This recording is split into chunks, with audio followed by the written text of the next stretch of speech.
അപ്പോൾ നമ്മൾ ഇന്നൊരു പരിപാടി ഇവിടെ സ്റ്റാർട്ട് ചെയ്യാണ്, പോഡ്കാസ്റ്റ്. ഈ സെറ്റപ്പ് കണ്ടപ്പോൾ നിങ്ങൾക്ക് മനസ്സിലായിട്ടുണ്ടാവും. ഈ പോഡ്കാസ്റ്റ് ഉദ്ഘാടനം ചെയ്യാനായിട്ട് പ്രശസ്ത സിനിമാ താരവും അതിലുപരി നല്ലൊരു സുഹൃത്തുമായ അപർണദാസിനെ ക്ഷണിച്ചുകൊള്ളുന്നു. അതുപോലെ നമ്മുടെ പോഡ്കാസ്റ്റിൻ്റെ പേരും അനൗൺസ് ചെയ്യാനായിട്ട് അപർണദാസ് ക്ഷണിച്ചുകൊള്ളുന്നു. എഴുന്നേക്കട്ടെ, ഇത് പറഞ്ഞോളൂ. ഈ പോഡ്കാസ്റ്റിന്റെ പേരാണ് ടിക്കി ടാക്ക. ടിക്കി ടാക്ക പോഡ്കാസ്റ്റിലേക്ക് സ്വാഗതം. Okay, thank you all the best. Thank you. നമ്മൾ എന്ത് തുടങ്ങുമ്പോഴും മധുരം കഴിക്കണം എന്നാണ്. മധുരം കഴിക്കണോ? കഴിക്കണോ? നമ്മൾ തുടങ്ങുമ്പോൾ മധുരം കഴിക്കണം, അവസാനിപ്പിക്കും മധുരം കഴിക്കണം. ഓർഡർ ചെയ്തിട്ടേ ഉള്ളായിരിക്കും അല്ലേ? അല്ലല്ല, ഞാനതൊക്കെ ഇവിടെ സെറ്റ് ചെയ്തിട്ടുണ്ട്. സെറ്റല്ല, എന്തിനെ ഒക്കെ സെറ്റാണ്. നിങ്ങൾക്ക് ഈ പോഡ്കാസ്റ്റ് ഇവിടെ നിന്ന് കഴിഞ്ഞ് കഴിയുമ്പോൾ നിങ്ങൾക്ക് കുറേ ഓർമ്മകളും കുറേ പഴയ ഓർമ്മകളും പുതിയ ഓർമ്മകളും മധുരവും ഒക്കെ തരും. അതും പഴയ ഓർമ്മകളിലേക്കുള്ള മധുരവും തരും. എന്തൊക്കെയോ സാധനങ്ങളൊക്കെ ഉണ്ട്. എന്തൊക്കെ പറഞ്ഞു വിചാരിച്ചു, എവിടെയൊക്കെ പോയി. രാവിലെ കയറി ഹോട്ടലിൽ നിന്ന് എന്തൊക്കെയോ മേടിച്ചായിരുന്നു. എന്തായാലും ഞാൻ കണ്ടിട്ടില്ല, അത് വരും.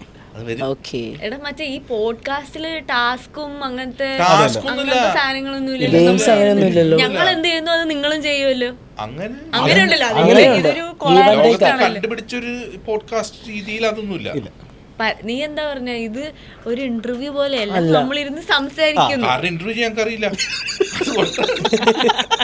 അതുകൊണ്ടാണ് പോഡ്കാസ്റ്റ് തുടങ്ങിയത്. ഇന്റർവ്യൂ ആണ്, ക്വസ്റ്റ്യൻ ഉണ്ട്, ആ രീതിക്ക് പോകണം, 10 രൂപ പ്രിപ്പയർ ചെയ്യണം. ഭയങ്കര പാടാ. ഇനി ആ ക്വസ്റ്റ്യൻ നിങ്ങൾക്ക് ഇഷ്ടപ്പെടുമോ നോക്കണം. അതൊന്നുമില്ല, നമ്മൾ പണിയെടുക്കണം. എന്തായാലും നമ്മൾ ഈ പോഡ്കാസ്റ്റിൽ വന്നിരിക്കുന്ന ആരൊക്കെയാന്ന് ഞാൻ പറഞ്ഞുതരാം. ഇത് അപർണദാസ്, അത് തോമസ്. ഇവർ രണ്ടുപേരും എന്താ വിട്ടിരിക്കുന്നത് വെച്ച് കഴിഞ്ഞാൽ നിങ്ങൾ തന്നെ പറയൂ, എന്താ വിട്ടിരിക്കുന്നത്? അങ്ങനെ എന്നാ പോട്ടെ. നമ്മൾ ആക്ച്വലി നമ്മൾ തമ്മിലുള്ള ബന്ധം പറഞ്ഞു കഴിഞ്ഞാൽ ഞങ്ങൾ ഒരുമിച്ച് വന്നതിന്റെ ബന്ധമാവുമല്ലോ. അല്ല, ഞാൻ ഉദ്ദേശിച്ചത് ഇവര് നമ്മുടെ അപർണയുടെ ഒരു പുതിയ സിനിമ, ഞാൻ അങ്ങനെ ഒരു സൈക്കോളജിക്കലി പറയാനാണ് വന്നത്. ആണോ? എന്നാ പറഞ്ഞു. എടാ, ഞങ്ങൾ തമ്മിലുള്ള ബന്ധം എന്ന് പറഞ്ഞാൽ ഞാൻ അഭിനയിച്ച പടത്തിന്റെ പ്രൊഡ്യൂസറാണിത്. അപ്പൊ ഞങ്ങൾ രണ്ടുപേരും ഒരുമിച്ച് ചെയ്ത പടമാണ് written and directed by God. അത് ഈ വരുന്ന ജൂൺ 5 റിലീസ് ചെയ്യാണ്. അപ്പൊ അതും നിങ്ങളിലേക്ക് എത്തണം. കൂട്ടത്തിൽ നിങ്ങളെയൊക്കെ ഒന്നിരുന്ന് കണ്ട് സംസാരിച്ച് നിങ്ങളുടെ പോഡ്കാസ്റ്റ് ഉദ്ഘാടനം ചെയ്യാനും കൂടെയാണ് വന്നത്. പിന്നെ കുറച്ച് കാര്യങ്ങൾ എനിക്ക് ചോദിക്കാൻ, കാര്യം ഇന്റർവ്യൂ അല്ലെങ്കിൽ ഞാൻ കുറെ ചോദിക്കും. അതെന്തോ പരിപാടിയാ? ചോദിക്കാം. നിന്റെ സീക്രറ്റ്സ് എനിക്കറിയാം. സീക്രട്സിനെ പറ്റി ഇവിടെ ചോദിക്കരുത്. ഞാൻ സീക്രട്ട് നിങ്ങളെ പറയും. ഇത് അങ്ങനെയല്ല, നമ്മളൊരു അണ്ടർസ്റ്റാൻഡിങ്ങിൽ പോയാൽ നമുക്ക് രണ്ടാൾക്കും കൊള്ളാം. അല്ല, ഞാൻ പറഞ്ഞത് സിനിമയെ പറ്റി എനിക്ക് കുറച്ച് കാര്യങ്ങൾ അറിയാം. പേടിക്കണ്ട, നോട്ട് അബൌട്ട് പേഴ്സണൽ ലൈഫ്. അപ്പൊ കുഴപ്പമില്ല. ഞാനേ ഈ പേര് ആദ്യം കേട്ടപ്പോൾ എനിക്ക് തോമസ് ബ്രോനെ അറിയില്ലായിരുന്നു ഈ പടത്തിന് ഷൂട്ട് നടക്കുന്ന സമയത്ത്. കാരണം നമുക്ക് എല്ലാ സാധാ സിനിമയുടെ പേര് പോലത്തെ ഒരു പരിപാടി അല്ലല്ലോ written and directed by God. അതെന്താ എന്ത് പേര്, എന്താ ഇങ്ങനെ എന്നുള്ള ചോദ്യം, ചിന്ത എനിക്കും വന്നിരുന്നു. ഈ പേരിടാൻ എന്താ കാരണം? ഇല്ല, നമ്മൾ ഈ പടത്തിനെ കുറിച്ച് പ്ലാൻ ചെയ്ത് നമ്മൾ സ്ക്രിപ്റ്റ് റൈറ്റേഴ്സ് ഉണ്ട്, ജോമോൻ, ലിൻഡോ, റോഷൻ. ഇവർ 3 പേരാണ് ഇതിൻ്റെ സ്ക്രിപ്റ്റ് എഴുതിയിരിക്കുന്നത്, വയനാട്ടുകാരാണ്. അപ്പോൾ അവരാദ്യം ഇതിന് വേറെ കുറേ പേരുകൾ സജസ്റ്റ് ചെയ്തു. പിന്നെ ഡയറക്ടറും കൂടി വന്ന സമയം ഫെബി ജോർജ് എന്നാണ് പടത്തിൻ്റെ സംവിധായകൻ്റെ പേര്. പുള്ളിക്ക് തോന്നിയ ഒരു പേരാണ് written and directed by God. പിന്നെ അതിൻ്റെ ആശയം നമ്മൾ ഒന്ന് മനസ്സിലാക്കാൻ ശ്രദ്ധിച്ചപ്പോൾ നമ്മുടെ എല്ലാവരും ജീവിതത്തിൽ നടക്കുന്നതിന് എവിടെയോ നമ്മളെല്ലാവരും പറയില്ലേ, എവിടെയോ എഴുതി വെച്ച സംഭവങ്ങളാണ് നടക്കുന്നത്. നമ്മളിപ്പോൾ ഇരിക്കാൻ തന്നെ കാരണം എവിടെയോ ഇതിന് മുമ്പ് പ്ലാൻഡ് ആയിരുന്നു. ആ ഒരു സാധനം ഉണ്ട്. അതാണ് നമ്മുടെ പടത്തിന്റെ ഒരു കണ്ടന്റ്. ശരിക്കും അങ്ങനെ ഒരു ഇതുണ്ട്. അല്ല, ഇപ്പൊ നീ എന്തെങ്കിലും പ്ലാൻ ചെയ്തു ആ സാധനം നടക്കണമെങ്കിൽ അതിലേക്ക് നമ്മൾ എത്തിക്കാൻ കുറച്ച് കാര്യങ്ങൾ വേണല്ലോ. ആ പറയുന്ന കുറെ ഫാക്ടേഴ്സ്. യൂണിവേഴ്സ് കോൺസെപ്റ്റ് അങ്ങനെ സാധനം. യൂണിവേഴ്സ്. യെസ്. എൻ്റെ ഒരു ഫ്രണ്ട് ഉണ്ടേ, അവൻ പറഞ്ഞ നമ്മൾ ചില കാര്യങ്ങൾ നെഗറ്റീവായിട്ട് നമുക്ക് വരും, ഭയങ്കര ഡെസ്പാവണ പരിപാടിയൊക്കെ ഉണ്ടല്ലോ. അപ്പോൾ അവനോട് ഒരു ദിവസം പറഞ്ഞു, എടാ ഈ യൂണിവേഴ്സ് എന്ന് പറഞ്ഞ സാധനം നമ്മൾ എന്താണോ കൊടുക്കുന്നത് അതാണ് യൂണിവേഴ്സ് തിരിച്ചു തരുന്നത്. ഞാൻ ആദ്യമായിട്ട് അങ്ങനെ ഒരു കോൺസെപ്റ്റ് തന്നെ ആ സമയത്ത് ചിന്തിക്കണേ. അപ്പോൾ നിങ്ങൾ വിചാരിക്കും ചെറുപ്പത്തിലല്ല, ഈ 2 ആഴ്ച മുമ്പ്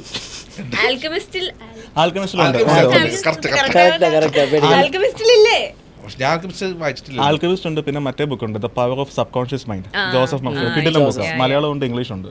കിഡിലും ബുക്ക്. അരീഷ നല്ല ബുക്കാണ്. ഓ, അത് വായിച്ചോ?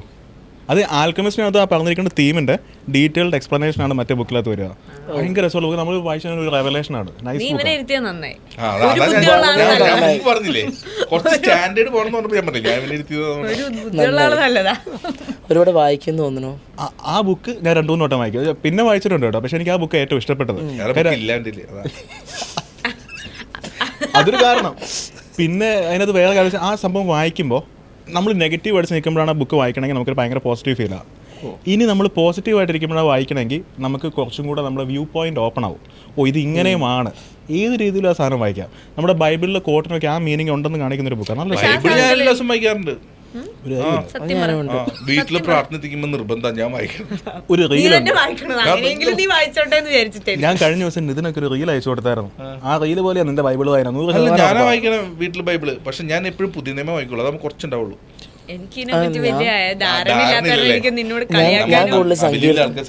ധാരണയില്ല.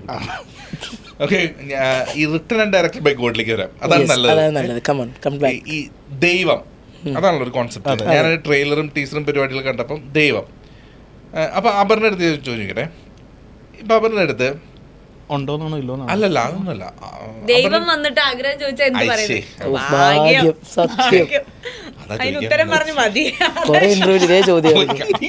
കയ്യിൽ പോയില്ല, അതൊന്നും ചോദിക്കാൻ വന്നു. അല്ല, നീ ഉറങ്ങി കിടക്കുക, അപ്പൊ ദൈവം വന്ന ആഗ്രഹം ചോദിച്ചാൽ നീ എന്ത് പറയുന്നത്? ഇപ്പൊ ഇതിനകത്ത് സൈജാന്റെ കൂടെയാണല്ലോ ദൈവം.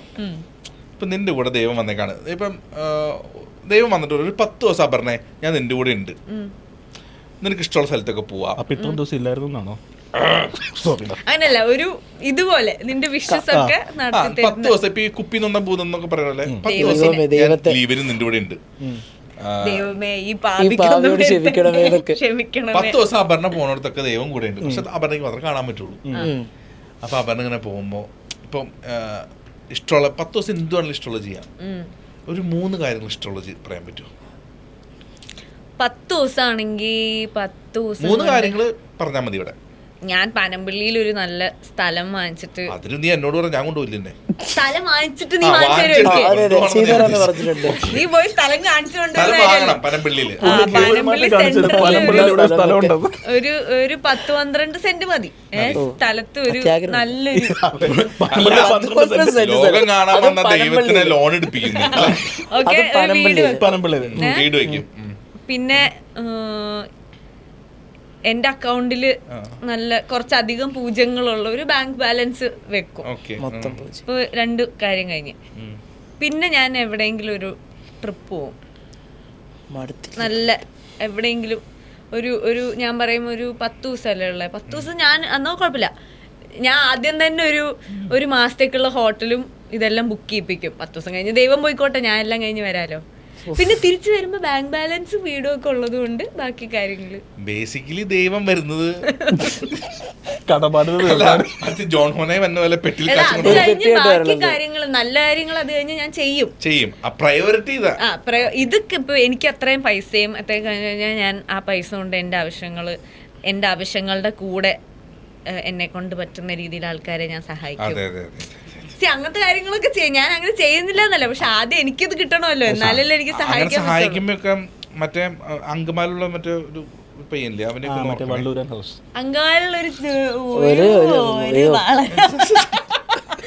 ഒരുത്തെ അതൊന്നും വേണ്ട.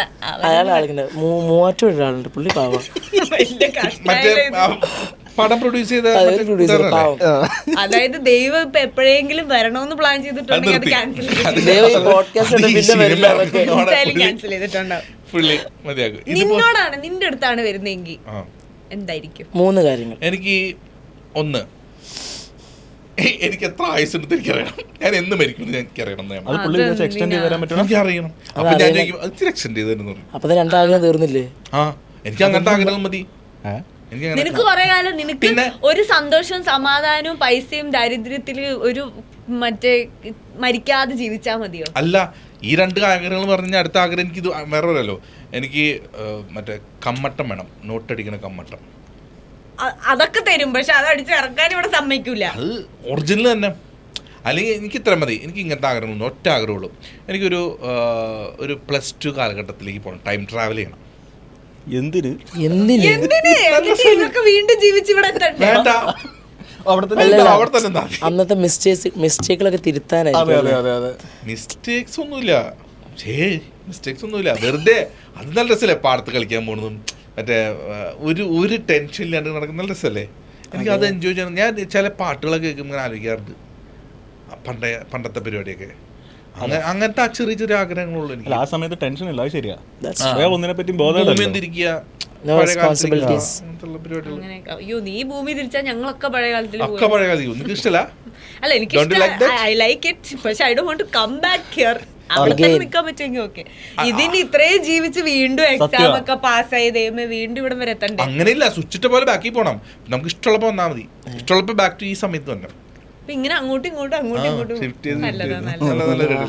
തോമസ് ബ്രോ പറ, എന്താ പറയണ്ടേ? ഇങ്ങനെ ഒരു ആഗ്രഹമൊക്കെ വന്നു കഴിഞ്ഞാൽ? അയ്യോ, അങ്ങനെ വെച്ച് കഴിഞ്ഞാൽ ഇപ്പം എന്താ പറയുക, ഇപ്പോഴത്തെ ഇതിലൊരു ആൻസർ പറഞ്ഞാൽ കുറച്ച് എന്താ പറയുക, ഇമോഷണൽ ഡയലോഗായിരിക്കും. ഞാൻ പറയുകയാണെങ്കിൽ എൻ്റെ പപ്പയുടെ കാര്യം പറയാം. 8 മാസം മുമ്പ് പപ്പ പോയപ്പോൾ I wish he was there with me. ആ ഒരു ആൻസർ ആയിരിക്കും എനിക്ക് പറയാം. കാര്യം ബാക്കിയെല്ലാം നമുക്ക് എപ്പോഴും നേടിയെടുക്കാം. നമുക്ക് ആരോഗ്യം ഉണ്ടെങ്കിൽ, നമുക്ക് ഹാർഡ് വർക്ക് ചെയ്യാൻ മൈൻഡ് ഉണ്ടെങ്കിൽ നമുക്ക് നേടിയെടുക്കാമെന്നുള്ളൂ. ഈ പൈസ ആണെങ്കിലും എന്തും, if you have A mind set we can. പക്ഷേ നഷ്ടപ്പെട്ട ചില നമുക്ക് തിരിച്ചു കിട്ടാൻ പാടില്ല. അപ്പം അത് കിട്ടിയാൽ നല്ലായിരുന്നു എന്ന് ആഗ്രഹിക്കും. ഞാൻ ഭയങ്കര ആർത്തിപ്പണ്ടായിരുന്നു. എനിക്ക് തോന്നുന്നത് എന്താ അറിയോ, ഞാനും ഇവനും പറഞ്ഞതാണ് റിയൽ. ഒരു മനുഷ്യന്റെ മനസ്സിലുള്ള അല്ലേ, ഇവൻ പറഞ്ഞത് മറ്റേ പോഡ്കാസ്റ്റിന് ആൾക്കാർ കേൾപ്പിക്കാൻ വേണ്ടി പഴയ കാലത്തിലേക്ക് പോകണം, അതിനു വേണ്ടി നീ പറഞ്ഞു. ഒരു സാധാരണ മനുഷ്യന്റെ മനസ്സിലുള്ള കാര്യങ്ങൾ ഇതൊക്കെ ആയിരിക്കും. പഴയ മ്യൂസിക് എന്ത് പഴയ മ്യൂസിക് കണ്ടിട്ടില്ല? റീല് വരും പഴയ മ്യൂസിക് കേട്ടിട്ട്. ഇങ്ങനെ ബാക്ക്ഗ്രൗണ്ടിൽ ഇങ്ങനെ പിള്ളേരെ മനുഷ്യർ പറയുന്ന കാര്യം അവര് പറഞ്ഞോ. എന്നോട് ചോദിച്ചാൽ എനിക്ക് ഒറ്റ ആഗ്രഹമുള്ളൂ, ഞാൻ ആഗ്രഹിക്കുന്ന കാര്യങ്ങളെല്ലാം സാധിക്കാൻ പറ്റുന്നിട്ട് വരം തന്നിട്ട് പുള്ളി പൊക്കോട്ടെ. അതാണ് ഒറ്റ വരം, തീർന്നു, ഇനൊന്നും ചോദിക്കണ്ടല്ലോ. ശരിയാ, എനിക്കത് മതി. ഇത് എവിടെ ഷൂട്ടൊക്കെ ചെയ്തേ? ഏത് പടം? ഗോഡ്. തൊടുപുഴ. ഫുൾ തൊടുപുഴയാണ്. തൊടുപുഴയ്ക്ക് ഒരു രഹസ്യം ഉണ്ട്, അതറിയില്ല നിങ്ങൾക്ക്? അത് നിങ്ങൾ അറിഞ്ഞിട്ടില്ലേ തൊടുപുഴ ഷൂട്ട് വെച്ചേ? തൊടുപുഴയിൽ ഷൂട്ട് ചെയ്ത പടങ്ങളൊക്കെ ഹിറ്റാ, അറിയാമോ? ദൃശ്യം അറിയില്ലേ? ഡിറ്റക്റ്റീവ് ഹിറ്റാ, ദൃശ്യം ഹിറ്റാ, ദൃശ്യം 2 എല്ലാം അവിടെയാണ്. ഒരു പടമല്ലേ? ആ, പിന്നെ അങ്ങനെ ഒരു സാധനം ഉണ്ട്. പിന്നെ അല്ലു അർജുന്റെ ഞങ്ങൾ ഏകദേശം 1.5 മാസം പ്രീ വർക്ക് ഉണ്ടായിരുന്നു. പ്രീ പ്രൊഡക്ഷനിൽ കാണാത്ത സ്ഥലങ്ങളില്ല. അതായത് ഇതിന്റെ മെയിൻ ക്യാരക്ടർ സഹിച്ചേണ്ട ഒരു ക്യാരക്ടറിന് പറ്റിയൊരു വീട് വേണം, കുറച്ച് ഒഴിഞ്ഞൊരു ലൈക്ക് ഒരു നേച്ചർ ഫ്രണ്ട്ലി ആയിട്ടുള്ളൊരു സ്ഥലം വേണം, ഒരു ഹില്ലി ഏരിയ പോലെ. അതിനു വേണ്ടി ഞങ്ങൾ പോവാത്ത സ്ഥലമില്ല. അങ്ങനെ അവസാനം ഞങ്ങൾ തൊടുപുഴ ഇടുക്കി കാഞ്ഞാറ് ഭാഗത്തൊരു വീട് കണ്ട് ഫെബിക്കും അത് ഇഷ്ടപ്പെട്ടു. അങ്ങനെയാണ് ആ വീടെടുത്തത്. എൻ്റെ വീടാണ് ഇദ്ദേഹത്തിന്റെ വീടായിട്ട് ഷൂട്ട് ചെയ്തേക്കുന്നത്. എൻ്റെ റൂമൊക്കെ മൂവാറ്റുപുഴ.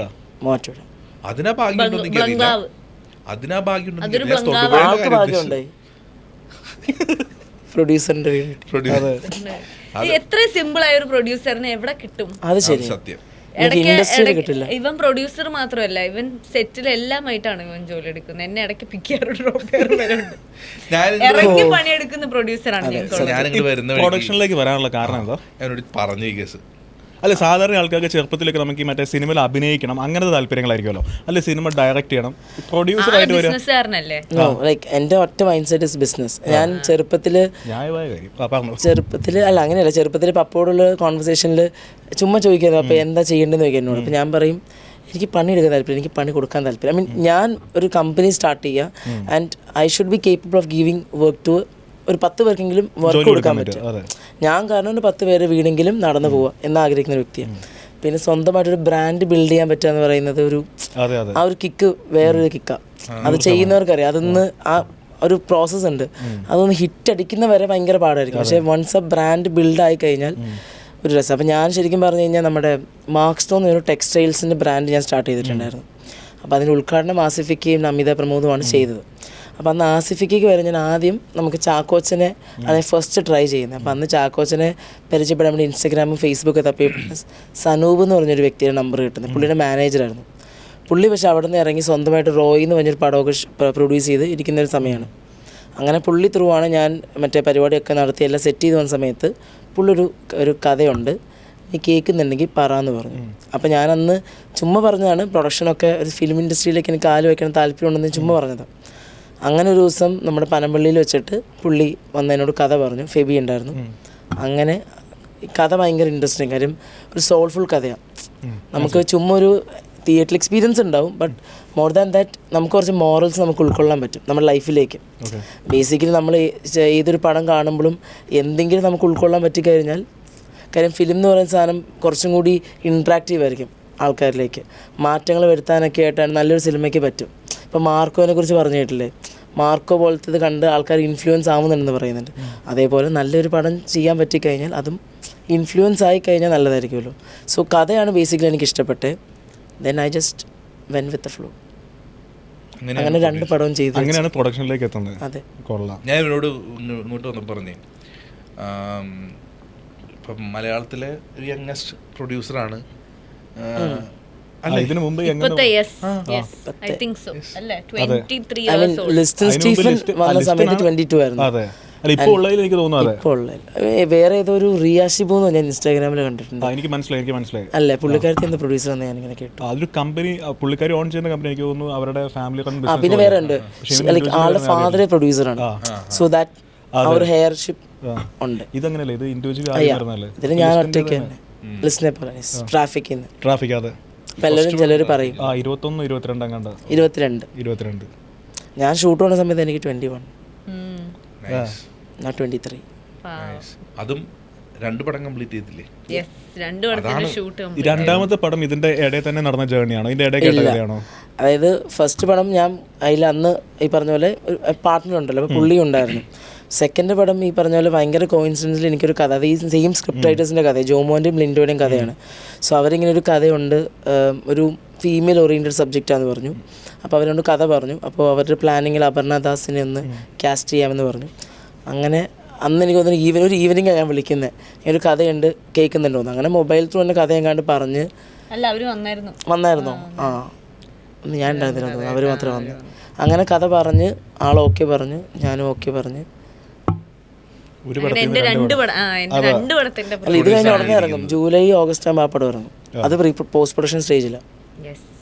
അതിനെ വർക്ക് നടക്കുന്നുണ്ട് പാരലലി. ആ സമയത്ത് ഞങ്ങൾ ഒന്നുകൂടെ വരാം. തീർച്ചയായിട്ടും വേണ്ടി വരും. അതെ, വേണ്ടി വരും. ഇതല്ലെങ്കിൽ ഇപ്പൊ ഫിലിം പ്രൊഡക്ഷൻ അല്ലെങ്കിൽ വേറെ എന്തായിരിക്കും ചെയ്തിട്ടുണ്ടാവുക? ബിസിനസ്. എന്ത് type? Textiles and super market. ചോദ്യം എന്നോടാണ്, പക്ഷെ ഞാൻ പറയേണ്ടതില്ല. നെക്സ്റ്റ് എന്തെങ്കിലും പ്ലാൻ ഉണ്ടോ? Big plans? ഫിലിംസ് ബേസ്ഡ് ആണോ?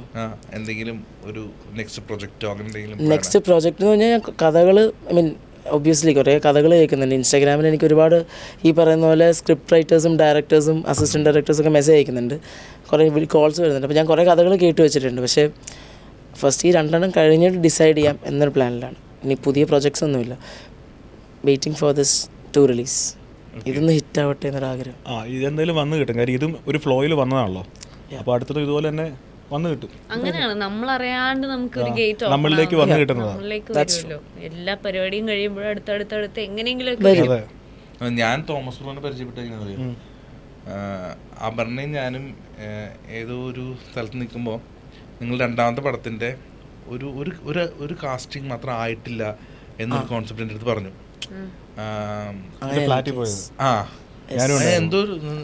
നിങ്ങൾ എന്നോട് അപർണ ചോദിച്ചു, എടാ ഈ ഒരു ക്യാരക്ടർ മാത്രം അവർക്ക് ആളെ കിട്ടിയിട്ടില്ലെന്നു. ഞാൻ വിളിച്ചോട്ടെ, എനിക്ക് തോമസ് ഫോൺ നമ്പർ ഞാൻ വിളിച്ച് ചെല്ലാൻ പറഞ്ഞു. അപ്പം എനിക്ക് ഒറ്റയ്ക്ക് പോയൊരു ഇത് സിനിമാക്കാരല്ലേ, അപ്പം ഞാൻ ഇവനെയും കൂട്ടിപ്പോയി. അപ്പം പ്രൊഡ്യൂസറാണല്ലോ, ഞാൻ ചെയ്തു. ഡോർ നോക്കിയത് ഒരു പയ്യൻ വന്ന് ഡോർ കൊണ്ട് വാക്കേറിയിരിക്കും, ഓക്കെ നമ്മൾ ഈ പെണ്ണ് കാണാനൊക്കെ വന്നിരിക്കുന്ന പോലെ ഞാൻ എന്നോടൊരു ചെയറിട്ട് ഇരിക്കാൻ. ബാക്കി ഞാൻ നോക്കിയപ്പോൾ ഫ്ലാറ്റിൽ നിറച്ച ആൾക്കാർ. ഞാനിങ്ങനെ വന്നിരുന്നു, പരിചയപ്പെടുന്നു. അപ്പം ഞാൻ ലിജോ ഇങ്ങനെ പരിചയപ്പെടുന്നു, ആ ഡയറക്ടറാണ്, ഓക്കെ. പിന്നെ ഇരുന്നിട്ട് എന്തൊക്കെ ചെയ്തു ഇങ്ങനെ ഡീറ്റെയിൽസ് ചോദിക്കണം. ഞാനിങ്ങനെ ഡീറ്റെയിൽസ് ഒക്കെ സംസാരിച്ച് ശരി ബ്രോ അപ്പോൾ ഓക്കെ വിളിക്കാം എന്നൊക്കെ പറഞ്ഞിറങ്ങി. അപ്പം ഞാനിവനോട് ഇറങ്ങിയപ്പോൾ ഞാൻ പറഞ്ഞു, ഇതാണോ ഓഡിഷൻ എന്ന് ഉദ്ദേശിച്ചത്? ഓഡിഷൻ ഒന്നും ചെയ്തില്ലായിരുന്നു. ഓഡിഷൻ അല്ല, ജസ്റ്റ് കണ്ടിട്ടില്ല. അപ്പം കാണണം സംസാരിക്കണം എന്ന് പറഞ്ഞിട്ടാണ് ചെന്നത്. അപ്പം ഞാൻ അത് കഴിഞ്ഞപ്പോൾ ഇറങ്ങി ജസ്റ്റ് ഇതാണ് ഒരു പരിപാടി ഞാൻ ആദ്യമായിട്ട് എക്സ്പീരിയൻസ് ചെയ്താ. ഇങ്ങനെ ഒരു പടത്തിന്റെ പ്രീ പ്രൊഡക്ഷൻ നടക്കുന്നിടത്തേക്ക് ചെല്ലുന്ന ഒരു പരിപാടി. കാസ്റ്റിംഗ് കോള് അല്ലെങ്കിൽ മറ്റേ ഓഡീഷൻസിനൊക്കെ പോയിട്ടുണ്ട്. പക്ഷെ പ്രൊഡ്യൂസർ ഡയറക്ടർ എല്ലാവരും ഇങ്ങനെ ഒരുമിച്ച് ഞാൻ വിനോടെന്ന് പറഞ്ഞു, ഒരു പടത്തിന്റെ പ്രൊഡ്യൂസർ ഞാൻ ആദ്യമായിട്ട് കാണുന്നത് അങ്ങനെ സംസാരിക്കുന്നത്. ഈ പ്രൊഡ്യൂസറിന്റെ ഓഡിഷൻ എന്ന് പറഞ്ഞപ്പോ ആ കാര്യം പറയട്ടെ. ഞാൻ ഇവരെ ഫ്ലാറ്റ് ഇതുപോലെ എന്തോ ഒരു ഡിസ്കഷൻ എന്തിനോ വേണ്ടി പോയതാ. അപ്പൊ അന്ന് അവിടെ ഓഡീഷൻസ് നടക്കുന്നുണ്ട്. അതൊക്കെ പറയണോ? വേണ്ടല്ലേ? എന്നത് ഭയങ്കര വിവാദങ്ങളിലേക്കൊക്കെ പോയാലോ? ഇത് വിവാദങ്ങളിലേക്ക് ഒന്നും പോകുന്ന കാര്യമൊന്നും. തോമസ് ബ്രോ ഉദ്ദേശിച്ച കാര്യമല്ല. നീ അതാണ് ഉദ്ദേശിച്ചത്, അതല്ല ഞാൻ ഉദ്ദേശിച്ചത്. ഞാൻ പറഞ്ഞില്ലേ വല്ല കാര്യം ഉണ്ടായിരുന്നു. അതല്ല, ഓഡീഷൻ നടന്നുകൊണ്ടിരിക്കുക. ഇതിപ്പോ വലിയ കാര്യമൊന്നുമില്ല. ലൈക്ക് ഞാൻ ഉദ്ദേശിച്ചത് ആളുടെ ഒരു ലൈക്ക് പ്രൊഡ്യൂസർ ആണെങ്കിലും എത്രത്തോളം ഹീസ് ഇൻവോൾവ് എന്നുള്ളൊരു കാര്യം പറയാൻ. അപ്പം ഈ ഓഡീഷൻസ് നടന്നുകൊണ്ടിരിക്കുക. അപ്പം ഞാൻ ഇവിടെ ഇരുന്ന് സംസാരിക്കുന്നുണ്ട്. അപ്പം പ്രോപ്പർ ഒരു പുള്ളിക്കാരി വന്നു. പുള്ളിക്കാരിക്ക് ഈ നമ്മുടെ പടത്തിൽ ഒരു ചെറിയ സീൻ കൊടുത്തു. അപ്പം ഞാൻ സൈഡിൽ ഞങ്ങളെല്ലാവരും ഇരിക്കുന്നുണ്ട്. അപ്പം ഇങ്ങനെ ഷൂട്ട് ചെയ്തുകൊണ്ടിരിക്കുക. അപ്പം അതിലിങ്ങനെ ദേഷ്യപ്പെടുന്ന ഒരു സീനാണ്. അപ്പം ഇവനാണ് ആ ഓപ്പോസിറ്റ് ആളായിട്ട് അവിടെ ഇരുത്തിയേക്കണേ. അപ്പം ഇവർ ഷൂട്ട് ചെയ്യുമല്ലോ. അപ്പം ഇവനിവിടെ ഇരിക്കുമ്പോൾ ആ കുട്ടി ദേഷ്യപ്പെട്ടു ഒറ്റ അടി ഇവന്റെ കണ്ണട തെറിച്ച്. അതാ ഞാൻ പറയില്ലേന്ന് പറയുന്നത് ആവശ്യമുണ്ടായിരുന്നു. അതിനെന്താ? അപ്പൊ ഞങ്ങളെല്ലാരും അതായത് ദേഷ്യപ്പെടുന്ന സീൻ. അപ്പൊ ഈ ദേഷ്യപ്പെടുന്നതിന്റെ ഇടയ്ക്ക് ഫെബി, അതായത് നമ്മുടെ ഡയറക്ടർ ബാക്കിൽ നിന്ന്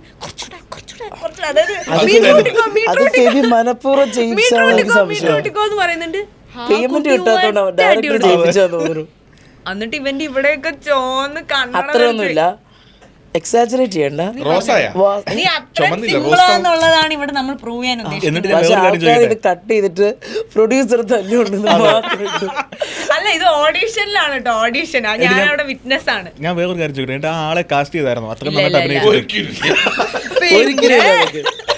അല്ല, ഡയറക്ടർ പറഞ്ഞ മീറ്റർ കയറി അഭിനയിച്ചതാ. അതെ അതെ. അല്ല, പക്ഷെ അത് ആക്ച്വലി അത് അത്രയും വേണ്ടായിരുന്നു. സോറി ഒക്കെ പറഞ്ഞു. ബട്ട് അറിയാണ്ട് കൈ തട്ടി തൊട്ട് പോയതായിരിക്കും. അതിന്റെ വീഡിയോ ഉണ്ട്. എന്തെങ്കിലും ഒരു ദിവസം നീ ഒരു വലിയ പ്രൊഡ്യൂസർ ആയിട്ടാണ് ആ വീഡിയോ പുറത്തിറക്കാൻ. പ്രൊഡ്യൂസറിന്റെ തുടക്കകാലങ്ങൾ നല്ലതാ. കഷ്ടപ്പാടുകൾ വന്ന വഴികൾ കല്ലും മുള്ളും നിറഞ്ഞ വഴികളായിരുന്നു. കല്ലും മുള്ളല്ലത്. അല്ല, പക്ഷെ ദാറ്റ്സ് ഹൗ സിമ്പിൾ എന്നുള്ളതാണ്. ഇല്ല, ലൈക്ക് എനിക്ക് ലൈക്ക് പ്രൊഡക്ഷനെ കുറിച്ച് എനിക്ക് ഒന്നും അറിയില്ല. അപ്പോൾ എനിക്ക് എല്ലാ ഡിപ്പാർട്ട്മെൻറ്റ്സിനെ കുറിച്ച് എനിക്ക് ഭയങ്കര ക്യൂരിയോസിറ്റി ഉള്ളതാണ്. എനിക്ക് കാര്യത്തെക്കുറിച്ച് എനിക്ക് കുറച്ചും കൂടി കൂടുതൽ അറിയണം. എൻ്റെ പപ്പയ്ക്ക് അങ്ങനെയായിരുന്നു. ഈ ഗോഡിൻ്റെ സമയത്ത് ഷൂട്ട് സമയത്ത് പപ്പ സെറ്റിലുണ്ടായിരുന്നു. പപ്പ ഇങ്ങനെ മോണിറ്ററിന് മുമ്പിൽ പോയിരിക്കും. അപ്പോൾ നമ്മുടെ മുടൂർ പള്ളി മോറ്റ ഷൂട്ട് ചെയ്ത സമയത്താണ്. അപ്പോൾ ഓരോ സീനും കാണുമ്പോൾ ഫ്രെയിംസിനൊക്കെ എഴുതി വെക്കും. ഇതെന്താ പപ്പ ചോദിക്കുമായിരുന്നു. നല്ല രസമായിരുന്നു. ഞാനിങ്ങനെ ബാക്കിൽ നിന്ന് കാണും. ഫെബി അപ്പോൾ എല്ലാം പറഞ്ഞു കൊടുക്കും. അതേപോലെ എനിക്കും അറിയണം. ഞാൻ വർക്ക് ചെയ്യുന്ന ഒരു ഫീൽഡിലാണല്ലോ. ഇപ്പോൾ വെറുതെ കാശ് മാത്രം ഇറക്കാന്ന് പറഞ്ഞു കഴിഞ്ഞിട്ട് കാര്യമില്ല. അപ്പോൾ നാളെ ഞാൻ പടം ചെയ്യുമ്പോൾ ഒരാൾ വന്ന് പറയുകയാണ് ഈ ഒരു ക്യാമറ ആണ് വേണ്ടതെന്ന് പറയുമ്പോൾ ആ ക്യാമറയുടെ ആവശ്യമുണ്ടോ അവിടെ എന്ന് പറയാനായിട്ട് എനിക്ക് കേപ്പബിൾ ആവണമെങ്കിൽ എല്ലാ ഡിപ്പാർട്ട്മെന്റ്സിനെ കുറിച്ചും ഒരു നോളജ് വേണം. സോ ഞാൻ പണ്ട് അല്ല, ഞാൻ ഒരു കാര്യം ചോട്ടെ, 23 വയസ്സിൽ നീ ഇങ്ങനെയായിരുന്ന? 23-ാമത്തെ വയസ്സിൽ അല്ല, 23-ാമത്തെ വയസ്സിൽ എൻ്റെ ആ സമയത്തുള്ള ടാർജറ്റ് എന്നാണ് പറയണേ, ഉദ്ദേശം എൻ്റെ വീട് പണിയായിരുന്നു. ഞാൻ മനോരമയിൽ വർക്ക് ചെയ്യുന്ന സമയത്ത് വീടായിരുന്നു, ഞങ്ങൾക്ക് വീടുണ്ടായിരുന്നില്ല. അപ്പോൾ വീടായിരുന്നു അന്നത്തെ പരിപാടി, മെയിൻ പരിപാടി. അന്നൊരു സിനിമയൊക്കെ പിടിക്കാൻ നോക്കായിരുന്നു അല്ലേ? അല്ല, നന്നായി. നീ പോകുന്ന വഴി ആ വഴിയായിട്ട് നീ പോയത്.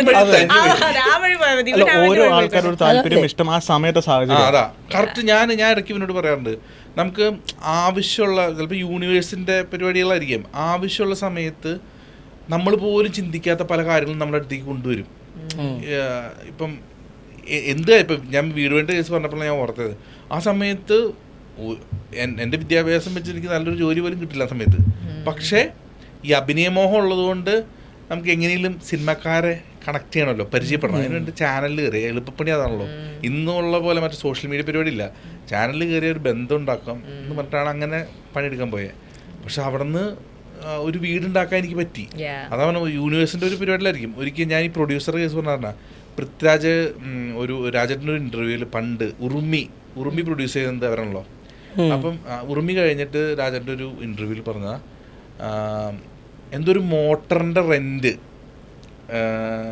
വെള്ളം അടിച്ചു കളയുന്ന മോട്ടറിൻ്റെ റെൻറ്റ് കൊടുക്കാൻ ബില്ല് ഇങ്ങനെ രാജേട്ടൻ നോക്കിയപ്പോൾ ഭയങ്കര ബില്ല് എഴുതിയേക്കാണ്. അപ്പം ആ ഒരു ചെറിയ കാര്യം പോലും നമ്മളൊരു പ്രൊഡ്യൂസർ അറിഞ്ഞിരിക്കണം എന്ന്. അല്ലെങ്കിൽ നമ്മളെ യൂസ് ചെയ്യുന്നു, സിനിമയാണ് ഇഷ്ടം പോലെ ഇവര് നോട്ടീസ് ചെയ്യുന്നില്ല എന്ന് വിചാരിച്ച ബില്ല് എഴുതിയെടുക്കാം, ഒരു പ്രശ്നമില്ല. അത് കാര്യം നമുക്ക് ഡെയിലി സെറ്റിൽമെന്റ്സ് തന്നെ ഒരുപാട് ബില്ലാണ് വരുന്നത്. സോ അത് ക്രോസ് ചെക്ക് ചെയ്ത് വെരിഫൈ ചെയ്യാൻ നല്ലൊരു നമുക്കൊരു മാനേജറോ അല്ലെങ്കിൽ നല്ലൊരു കൺട്രോൾ നമുക്ക് ഉണ്ടെങ്കിൽ ഗുണമാണ്. ബട്ട് അങ്ങനെയല്ല, നമ്മുടെ കൂടെ നിൽക്കുന്നവർ കാല് വരുന്നവരാണെങ്കിൽ പണിപാളും. സോ എപ്പോഴും ഞാൻ ഒരു ഫോളോ എന്ന് കഴിഞ്ഞാൽ എല്ലാ കാര്യവും ഇപ്പം ഞാനാണ് ചെയ്യുന്നതെങ്കിൽ എൻ്റെ അണ്ടറിൽ പോകണം. ഞാൻ അറിയാണ്ട് ലൈക്ക് ഞാൻ ചുമ്മാ ഒരു സൈനിങ് അതോട്ട് ഡമ്മി പോലെ ഇരിക്കാൻ എനിക്ക് താല്പര്യമില്ല. ചെയ്യുവാണ് ഞാൻ ഇറങ്ങുന്ന ഫീൽഡിൽ I should have that authority, അല്ലെങ്കിൽ പിന്നെ നമ്മൾ ഇറങ്ങിയിട്ട് കാര്യമില്ല. ഈ രണ്ടാമത്തെ സിനിമയിൽ 2 ദിവസം ഞാൻ അഭിനയിക്കാൻ പോയിരുന്നു. അപ്പം ഞാൻ നമ്മുടെ മനസ്സിലെന്താ പ്രൊഡ്യൂസർ എന്ന് പറഞ്ഞാൽ അധികം സംസാരിക്കില്ല, ടെൻഷൻ, ഈ കാര്യങ്ങളൊക്കെയാണല്ലോ.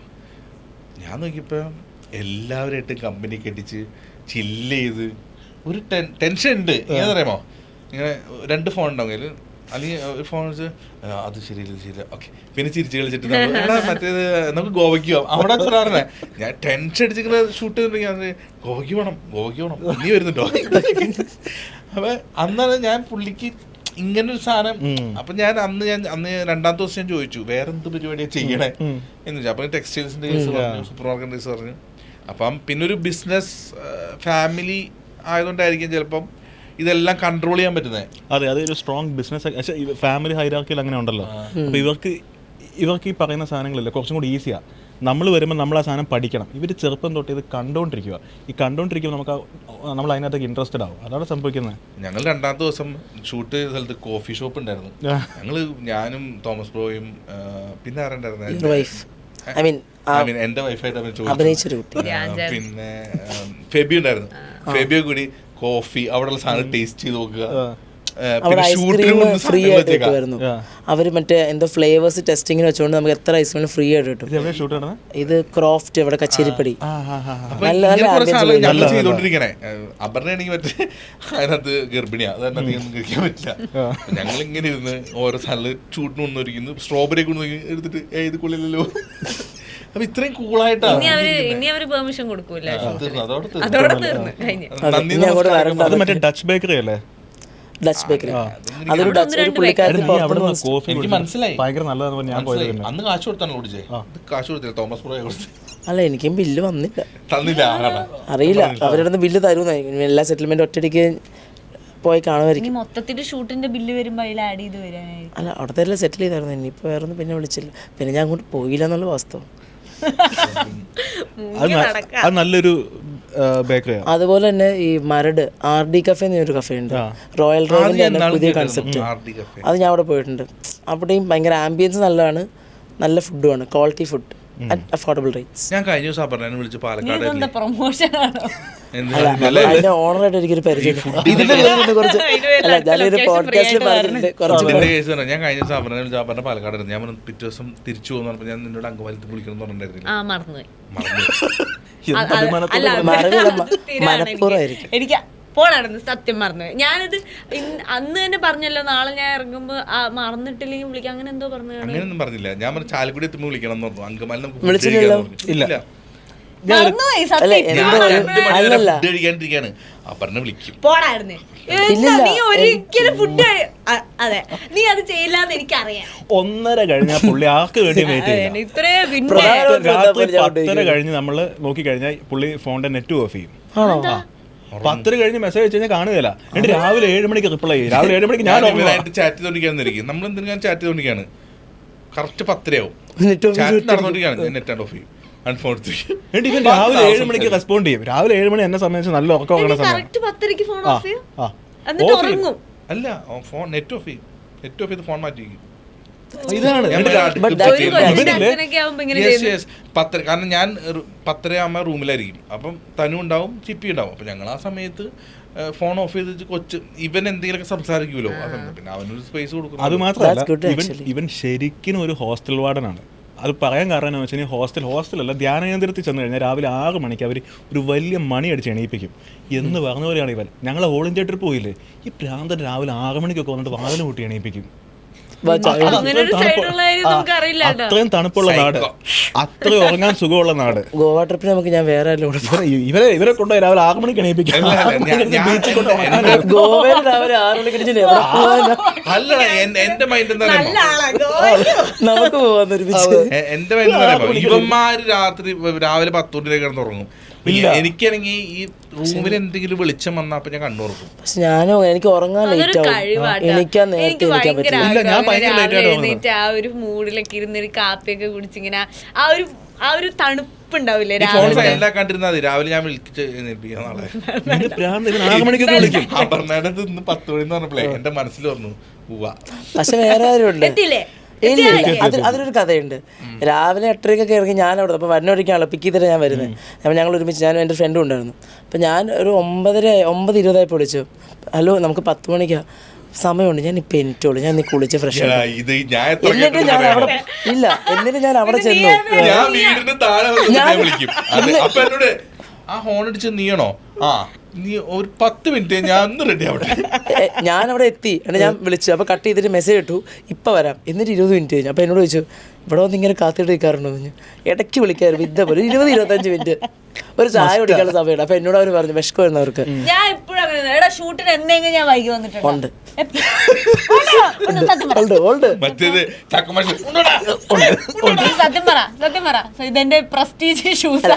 ഷൂട്ടിന് ലേറ്റ് ആയിട്ടൊന്നും വന്നിട്ടൊന്നുമില്ല. പക്ഷെ ഇല്ല ഗൈസ്, ഞാൻ അങ്ങനെ വൈകി അങ്ങനെ ലേറ്റ് ആയിട്ടൊന്നും വരുത്തുന്നു. അതും ഇവന്റെ 2ാമത്തെ പടത്തിന്റെ ഷൂട്ട് എങ്ങനെയായിരുന്നു അറിയോ? മറ്റേ 24 മണിക്കൂർ ഷൂട്ട് കഴിഞ്ഞ് 4 മണിക്കൂർ ഉറങ്ങിയിട്ട് പിന്നെ അടുത്ത 10 മണിക്കൂർ അങ്ങനത്തെ പണി പറ്റി. ആ ഷൂട്ട് ഡേയ്സ് ഭയങ്കര ഹെക്റ്റിക് ആയിരുന്നു. ഐ മീൻ എനിക്ക് ഒരുപാട് പേഴ്സണൽ ലൈഫിൽ ഒരുപാട് ഇഷ്യൂസ് ഉള്ള സമയം. But thanks, she was a darling പറയണം. ഇല്ലില്ല, ഞാൻ ഒരുപാട് ആർട്ടിസ്റ്റിനെ പരിചയപ്പെടുന്നേ, but she is darling gem. കാര്യം അത്രയും കൂടെ നിന്നു, അത് ഞാൻ പറയണമല്ലോ, ഉള്ള കാര്യം നമ്മൾ പറയണം. ചോദിച്ചു വാങ്ങിച്ചാണെങ്കിലും കേൾക്കും. അല്ല എനിക്ക് പോകുമ്പോ ഒരു ബിരിയാണി 2 ദിവസം ഉണ്ടായിരുന്ന ആരെങ്കിലും ജെമ്മാന്ന് പറയാമോ? 2 ദിവസം ഉണ്ടായിരുന്ന കുറച്ച് പേരുണ്ടായിരുന്നു, ഒരു ജൂനിയർ ആർട്ടിസ്റ്റ്.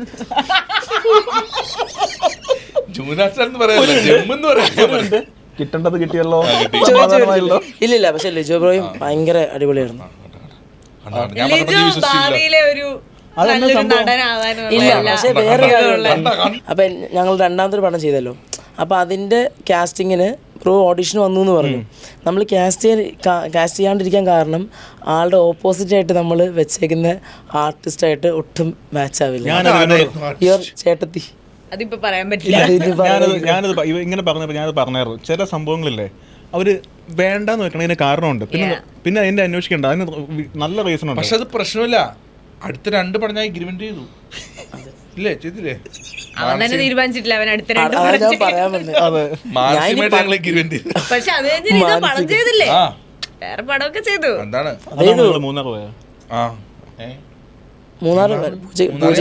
പൂജയ്ക്കൊന്നുണ്ടായിരുന്നു കേട്ടോ. അല്ല ഞാൻ പറയട്ടെ, നമ്മള് ഭയങ്കരമായിട്ട് ആഗ്രഹിക്കുന്നുണ്ട്, ആ ആഗ്രഹം ജെന്യൂൻ ആണെങ്കിൽ നടക്കും. ഇന്നല്ലെങ്കിൽ വെയിറ്റ് ഫോർ യുവർ ടൈം. അത് ഭയങ്കര ഒരു സിനിമ വരുമ്പോഴേ എന്ത് കാരണത്തിന്റെ പേരിലായിരിക്കും റിജക്ട് ചെയ്യുന്നത്? ഓരോ കാരണങ്ങളുണ്ടാവും. അതൊരു ഫാക്ടറാണ് ഉറപ്പായിട്ടും. അതായത് ഫസ്റ്റ് നമ്മൾ കഥ കേൾക്കുമ്പോൾ കഥ നല്ലതാണോ അല്ലയോ എന്നുള്ളത് നോക്കും. 2ാമത് ആ കഥയിൽ എനിക്ക് എന്തെങ്കിലും ഇമ്പോർട്ടൻസ് ഉണ്ടോ എന്നുള്ളത് നോക്കും. പിന്നെ 3ാമത് പൈസ നോക്കും. പൈസ എനിക്ക് കംഫർട്ടബിൾ ആയ റോളാണോ നോക്കും. അതിന്റെ കോസ്റ്റ്യൂംസും സീൻസും ഒക്കെ എന്നെ കൊണ്ട് ചെയ്യാൻ പറ്റുന്ന ഇതിനുള്ള അങ്ങനത്തെ ആണോ നോക്കും. 4ാമത് പറഞ്ഞ പോലെ പൈസ തരുമോന്ന് നോക്കും. ഓർഡർ ഒന്ന് മാറ്റിയാൽ മതി. ആദ്യം പൈസ ചില സമയത്ത് നമ്മളിപ്പോ എന്റെ വീട് പണിയൊക്കെ നടക്കുന്ന സമയമാകുമ്പോ ഈ പറഞ്ഞ പോലെ ഡിസെൻഡിങ് ഓർഡർ ആയിരുന്നു. ആദ്യം പൈസ കിട്ടുന്നുണ്ടോ നോക്കും, സാഹചര്യം വരുമല്ലോ. പൈസക്ക് അങ്ങനെയൊന്നും അല്ല പ്രൊഡ്യൂസറാണ്. ദൈവം വന്നാൽ ഞാൻ എന്തൊക്കെ പറയും എന്ന് പറഞ്ഞിട്ട് അല്ല, ഞാൻ പ്രൊഡ്യൂസറിനാണ് ഏറ്റവും കൂടുതൽ ഇതിനെ കുറിച്ച് പറയാനുള്ള ഇതുള്ളത്. അല്ല, എന്റെ എക്സ്പീരിയൻസ് ആണ്. ബാക്കിയുള്ള പ്രൊഡ്യൂസേഴ്സ് എങ്ങനെയാണെന്ന് എനിക്കറിയില്ല. ആദ്യം കഥ, പിന്നെ പ്രൊഡക്ഷൻ, പിന്നെ അതിനകത്ത് എന്താ ഇമ്പോർട്ടൻസ് വരിക, അങ്ങനെയുള്ള കാര്യങ്ങളാണ്. പിന്നെ ആൾക്ക് ഈ ക്രൈറ്റീരിയ മാറിപ്പോയി തെറ്റിപ്പോയ സിനിമകളും ഉണ്ട്, ഇല്ലാന്നല്ല. പക്ഷെ ഇതാണ് എനിക്ക് ബേസിക്കലി ഞാൻ നോക്കേണ്ട കാര്യം. ഇപ്പേ അപർണയൊക്കെ അസൂയോട് നോക്കിയൊരു സമയമുണ്ട്, നമ്മുടെ വിജയുടെ കൂടെ ആ വീഡിയോ വന്ന സമയത്ത്. അപ്പൊ നിന്റെ അടുത്ത് ഇപ്പോഴും ആരിലൊക്കെ ഇങ്ങനെ വരാറുണ്ടോ? എപ്പോഴും ചോദിക്കുന്നത് എന്തായാലും ആ ഒരു ബീസ്റ്റിലേക്ക് എത്തിപ്പെട്ട കഥ എങ്ങനെ? അതായത് കൊറോണ സമയത്ത് നമുക്ക് ആർക്കും ഒരു പണിയില്ല. അപ്പൊ ഒരു പോയിന്റ് വരെ ഞാൻ ഇങ്ങനെയായിരുന്നു, ലാലേട്ടനും മമ്മൂക്കയും വരെ ഇപ്പൊ വീട്ടിലിരിക്കുകയായിരിക്കും, നമ്മളെന്തിനാ ഇങ്ങനെ ടെൻഷൻ അടിക്കുന്നതെന്നൊക്കെ ആലോചിച്ചായിരുന്നു നമ്മൾ സമാധാനിച്ചോണ്ടിരുന്നത്. പക്ഷെ ഒരു പോയിന്റ് കഴിഞ്ഞപ്പം എനിക്ക് ആക്ച്വലി ഒരു പടം വന്നായിരുന്നു, ഞാനും സണ്ണിച്ചനും കൂടെ ചെയ്യേണ്ട ഒരു പടമായിരുന്നു. അതിന്റെ ഷൂട്ടിന്റെ തലേ ദിവസം എനിക്ക് കോവിഡ് പോസിറ്റീവായി. അപ്പൊ കോവിഡ് പോസിറ്റീവ് ആയപ്പോ ഇവര് പറഞ്ഞു, വണ്ടി വിളിച്ചു തരാം, നേരെ തിരിച്ച് ഫ്ലാറ്റിലേക്ക് വിട്ടോ, വീട്ടിലേക്ക് വിട്ടോ, ആരും അറിയണ്ട, നേരെ പോയിക്കോ എന്നുള്ള രീതിയിൽ. അന്ന് കോവിഡ് ആണെങ്കിൽ ക്വാറന്റൈൻ ചെയ്യും, ഫ്ലാറ്റിലാണെങ്കിൽ ഫ്ലാറ്റിന്റെ ഡോറിൽ ഇങ്ങനെ ഒട്ടിക്കും മറ്റേ കോവിഡ് പോസിറ്റീവ് ആണ് എന്നുള്ളത്. അപ്പൊ ആരും ആ വഴി വരില്ല, വലിയൊരു വേസ്റ്റ് ബാസ്ക്കറ്റ് ഒക്കെ വെക്കും, നമ്മൾ അതിനകത്ത് ഇടണം, പുറത്തിറങ്ങാൻ പാടില്ല, അങ്ങനെയൊക്കെ ഉണ്ട്. അപ്പം എത്രയോ ദിവസം, 15 ദിവസം എങ്ങാനും ക്വാറന്റൈൻ. അപ്പൊ ഒരു പടം പോവും, ആശിച്ചു ഒരു പടം കിട്ടിയിട്ട് അത് പോവുകയും ചെയ്തു. 14 ദിവസം വീട്ടിനകത്തിരിക്കുക, അങ്ങനെ ടെസ്റ്റൊക്കെ അടിച്ച് ഇനിയിപ്പോൾ അതിനെക്കുറിച്ച് ചിന്തിക്കണ്ട, ഇനി പടത്തിനെ കുറിച്ച് ചിന്തിക്കണ്ട എന്ന് വിചാരിച്ച് ഒരു ഹോട്ടലിൽ പോയി ഫുഡ് കഴിച്ചോണ്ടിരിക്കുമ്പോൾ അത് കഴിഞ്ഞിട്ട് ക്വാറന്റൈനൊക്കെ കഴിഞ്ഞു. ക്വാറന്റൈനൊക്കെ ഇരുന്ന് മനസ്സിലാക്കാം, ഇവൻ സസൂക്ഷ്മെല്ലാം കേൾക്കുന്നുണ്ട്, ഭയങ്കര ശ്രദ്ധിച്ച് കേൾക്കുന്നുണ്ട്. സ്കൂളിൽ പഠിക്കുമ്പോൾ ഇങ്ങനെ കേട്ടില്ലെങ്കിൽ. എന്നോട് ആരോ പറഞ്ഞു, നല്ലൊരു നടനാവണമെങ്കിൽ ഒബ്സർവേഷൻ വേണം. ഞാൻ അന്ന് മുതൽ ഭയങ്കര ഒബ്സർവ് ചെയ്യും. അത് ഭയങ്കര പ്രശ്നം എന്റെ കുടുംബജീവിതത്തിൽ. വീട്ടിൽ വേണ്ട, അത് വീട്ടിൽ വേണ്ട, പുറത്ത് സോഷ്യൽ ഒന്നുമില്ല. എന്നിട്ട് ആ ഹോട്ടലിൽ പോയി ഇങ്ങനെ ഇരിക്കുമ്പോ ആ സമയത്ത് എനിക്ക് വരുന്ന കോൾ ഒന്നില്ലെങ്കിൽ വീട്ടുകാരുടെ, ഇല്ലെങ്കിൽ കമ്പനി പ്രൊമോഷൻ കോൾസ് മാത്രമായിരുന്നു. അപ്പൊ ഇതുപോലെ ഒരു റാൻഡം നമ്പറിൽ നിന്ന് കോൾ വന്നപ്പോ ഞാൻ എന്തോ സാധാരണ ഞാൻ അത് ആ സമയത്ത് കുറെ ഇങ്ങനത്തെ റാൻഡം നമ്പേഴ്സ് എടുക്കുന്നില്ല, ബിക്കോസ് മെയിൻലി ഇത് തന്നെ ആയിരിക്കും, മാം എയർടെല്ലിൽ നിന്നാണ്, അങ്ങനത്തെ പരിപാടിയൊക്കെ ആയിരിക്കും, ബാങ്കിൽ നിന്നാണ്, സമയം ഉണ്ടാവും, അങ്ങനത്തെ ഒക്കെ ആയിരിക്കും. അപ്പൊ ഞാനത് എടുക്കാറില്ല. അപ്പൊ അന്ന് എന്തോ ഞാൻ എടുത്തപ്പോൾ ഇങ്ങനെ പറഞ്ഞു, ഞാനിങ്ങനെ ചെന്നൈയിൽ നിന്നാണ് വിളിക്കുന്നത്, നെൽസൺ എന്ന് പറഞ്ഞ ഡയറക്ടറിൻ്റെ കോ ഡയറക്ടറാണ്, അപ്പം ഭാർഗവി എന്നാണ് പേര്, ഇങ്ങനെ നെക്സ്റ്റ് സാറിൻ്റെ പടം വിജയിൻ്റെ കൂടെയാണ്, അപ്പോൾ അതിലൊരു ക്യാരക്ടർ ഇങ്ങനെ നോക്കുന്നുണ്ട്, ഓക്കെ ആണോ, ഓക്കെ ആണെങ്കിൽ ഞാൻ കുറച്ച് ഫോട്ടോസ് അയക്കും. അപ്പം ഞാനിങ്ങനെ വിജയ് ഏത് വിജയ് നമ്മൾ ഒരിക്കലും ചിന്തിക്കില്ലല്ലോ, പടം ഒന്നും വേണ്ട വരില്ല എന്ന് വിചാരിച്ച് ഫുഡ് കഴിച്ചോണ്ടിരിക്കുമ്പോൾ വിളിച്ചിട്ട് പറയാം വിജയുടെ പടമാണ്. ആക്ച്വലി നമ്മൾ അതിന്റെ ജെന്യൂനിറ്റി ശരിക്കും ഉണ്ടല്ലോ, ശംഭു വിളിച്ചതാന്ന് വിചാരിക്കുള്ളൂ, ആദ്യം ശംഭു. അത് തന്നെ. എന്നിട്ട് ഞാൻ ചോദിച്ചു വിജയ് എന്ന് പറഞ്ഞപ്പോ ആമാ തളപതി വിജയ്, അപ്പൊ നീங்க ഇൻട്രസ്റ്റഡ്നാ கொஞ்சம் ഫോട്ടോസ് അനുപ്പുங்க. അപ്പൊ ഞാൻ പറഞ്ഞു I M interested, obviously is that A question. എന്നിട്ട് ഞാൻ കട്ട് ചെയ്ത് കഴിഞ്ഞിട്ട് ഞാൻ ഫോട്ടോസ് അയച്ചിട്ട്, പിന്നെ എന്തിപ്പം ഫോട്ടോസ് അയക്കി, ഇതൊക്കെ അതും നമ്മൾ എക്സ്പെക്ട് ചെയ്യില്ലല്ലോ. ഫോട്ടോസ് അയച്ചു, ഇനി കിട്ടും എന്നുള്ളതൊന്നും. പിന്നെ എനിക്ക് കുറച്ച് ഒരു ദിവസം കഴിഞ്ഞപ്പോൾ ഞാൻ വിളിച്ചിട്ട് can you come to Chennai, director wants to meet you എന്ന് പറഞ്ഞിട്ട് പിന്നെ ഞാൻ ചെന്നൈ പോയി. അപ്പോഴും നെൽസൺ സാറിനെ, അത് ഭയങ്കര രസമായിരുന്നു. നെൽസൺ സാറിനെ പോയി ഇതുപോലെ, പുള്ളി ഓഡീഷൻ എന്ന് പറഞ്ഞാൽ പുള്ളിക്ക് അങ്ങനെ ഓഡീഷനിങ് ഇല്ല, പുള്ളി ബേസിക്കലി ഒരാളെ ഇരുത്തി സംസാരിച്ച് ഇസ് ഇറ്റ് പോസിബിൾ അയാളെ കൊണ്ട് ചെയ്യിപ്പിക്കാൻ പറ്റുമോ എന്നുള്ളത് നോക്കിപ്പിക്കലാണ് പുള്ളിയുടെ ഓഡീഷൻ രീതിയും തോന്നുന്നു. അപ്പം ഞാനിങ്ങനെ പുള്ളി ഇരുന്ന് തമിഴിൽ കുറേ നേരം സംസാരിച്ചു. അത് കഴിഞ്ഞിങ്ങനെ സംസാരിച്ചു കഴിഞ്ഞിട്ട് ഞാൻ സാറിനോട് പറഞ്ഞു, അപ്പോൾ സാർ എന്നെ അല്ലേ കാസ്റ്റ് ചെയ്യുന്നത് എന്ന് വെച്ചപ്പോൾ പുള്ളി പറഞ്ഞു, என்னம்மா கொஞ்சம் എനിക്കത് ഡിസൈഡ് പண்றதுக்கு கொஞ்சம் ടൈം വേണം. അപ്പോൾ ഞാൻ പറഞ്ഞു, എന്നിട്ട് പുള്ളി എൻ്റെ അടുത്ത് പറഞ്ഞു, ഇല്ല നമ്മൾ കുറച്ച് ഒരു എന്താ IAS ഒക്കെ പഠിച്ച കുറച്ചൊരു റഫ് ലുക്കിംഗ് ആയിട്ടുള്ള ഒരാളെയാണ് നോക്കുന്നത്, അങ്ങനത്തെ ഒരു ക്യാരക്ടറാണ്, കുറച്ച് ഇങ്ങനെ നിൽക്കുന്ന ഒരു ക്യാരക്ടറാണ്. പറഞ്ഞ അങ്ങനത്തെ ഒരു ഫേസ് അല്ല എന്ന് പറഞ്ഞപ്പോൾ, എന്നിട്ട് അതിൻ്റെ ഇടയിൽ എന്തോ പറഞ്ഞു, പൂജ ഹെഗ്ഡേക്ക് എന്തോ ഒരു സ്ഥലത്ത് ഒരു കുശുമ്പാവുന്നുണ്ടെന്ന് അങ്ങനെ എന്തോ പറഞ്ഞു. അപ്പോൾ ഞാൻ സാർ ഇങ്ങനെ റഫായിട്ടുള്ള പെണ്ണുങ്ങളോടൊക്കെ പൂജ ഹെഗ്ഡേക്ക് എന്തിനാണ് കുശുമ്പാവുന്നത്, കുറച്ച് ക്യൂട്ടൊക്കെ ആയിട്ട് അങ്ങനെയൊക്കെ നിൽക്കുന്ന പിള്ളേരോടല്ലേ പൂജ ഹെഗ്ഡേക്ക് കുശുമ്പാവുക. என்னம்மா இது இந்த மாதிரி இதுவரைக்கும் யாரும் பேசினதே கிடையாது. അത് ഞാൻ പറഞ്ഞു, സാർ അഥവാ ഓഡിഷൻ അല്ല, അഥവാ ഞാൻ ഇന്നാണെങ്കിലും ഔട്ടാണെങ്കിലും 2 days പറയണം എന്തായാലും ഇന്നായിരിക്കുമല്ലോ, അപ്പം എന്തായാലും 2 days കൺഫേം ചെയ്യണം, എന്നിട്ട് ഈ റോളിന് വേണ്ടി ഓഡിഷൻ ചെയ്ത ബാക്കി എല്ലാവരോടും നോന്നും പറയണം എന്ന് പറഞ്ഞു. അപ്പൊ പുള്ളി ഇതെന്ത് ഭയങ്കര വ്യത്യാസം. അപ്പൊ ഞാൻ പറഞ്ഞു അതല്ല, ബിക്കോസ് നമ്മൾ ഈ ഓഡിഷൻസിന് പോയിട്ട്, നിനക്ക് എക്സ്പീരിയൻസ് ഉണ്ടായിരിക്കും, ഓഡിഷൻസിന് പോയിട്ട് വിളിക്കാന്ന് പറയും, വിളിക്കൂല്ല, നമ്മൾ ഉണ്ടോ ഇല്ലയോ എന്ന് പറയേയില്ല. എന്നിട്ട് ഞാൻ പുള്ളിയോട് ചോദിച്ചു, സാർ ഇതിനു മുമ്പ് ഓഡിഷൻ ചെയ്തിട്ടുണ്ടോ ഈ ക്യാരക്ടറിന് വേണ്ടിയിട്ട്? ആ ഉണ്ട്. അവരോട് പറഞ്ഞോ?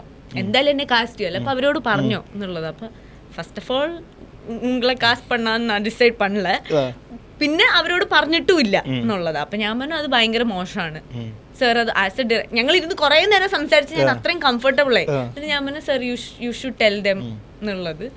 എന്നിട്ട് in 2 days I got A call, ഒരു ലുക്ക് ടെസ്റ്റ് ഓഡിഷൻ വന്നിട്ട് സാർ നീങ്ക ചെയ്ത് തപ്പ്.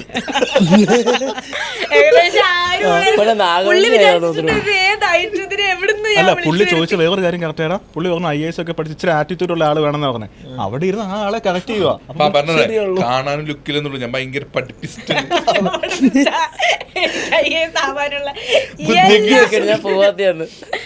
പക്ഷെ എന്തോ എനിക്ക് സത്യം പറഞ്ഞാൽ ഞാൻ അവിടെ പോകുമ്പം ഉച്ചയ്ക്ക് ഒരു 3 മണിക്ക് എങ്ങാനുമാണ് പുള്ളി വരുന്നത്. അതുവരെ ഞാൻ ബ്രേക്ക്ഫാസ്റ്റ് കഴിച്ചിട്ടില്ല, ലഞ്ച് കഴിച്ചിട്ടില്ല. എനിക്ക് ഇങ്ങനെ എന്തെങ്കിലും കാര്യം ഉണ്ടെങ്കിൽ ഫുഡ് കഴിക്കാൻ പറ്റില്ല, ടെൻഷൻ കാരണം. അപ്പം ഞാൻ എല്ലാം കഴിഞ്ഞിട്ട് കഴിക്കാം. അപ്പം ഞാൻ പുള്ളി വന്നപ്പോൾ എഴുന്നേറ്റ് എനിക്ക് ഭയങ്കര ടെൻഷനായിരുന്നു. പക്ഷെ സാറിനോട് സംസാരിച്ചപ്പം പുള്ളി മറ്റേ സാധാരണ നമ്മളിപ്പോൾ ഇരുന്ന് സംസാരിക്കുന്നില്ല, ഇങ്ങനെയാണ് സംസാരിച്ചത്.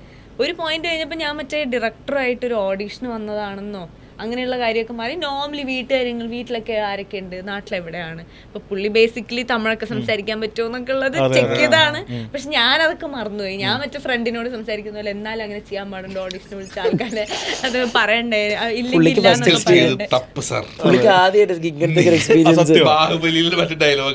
എടാ അത് മാത്രമല്ല, അത് പറഞ്ഞ സംഭവം ശരിയാ.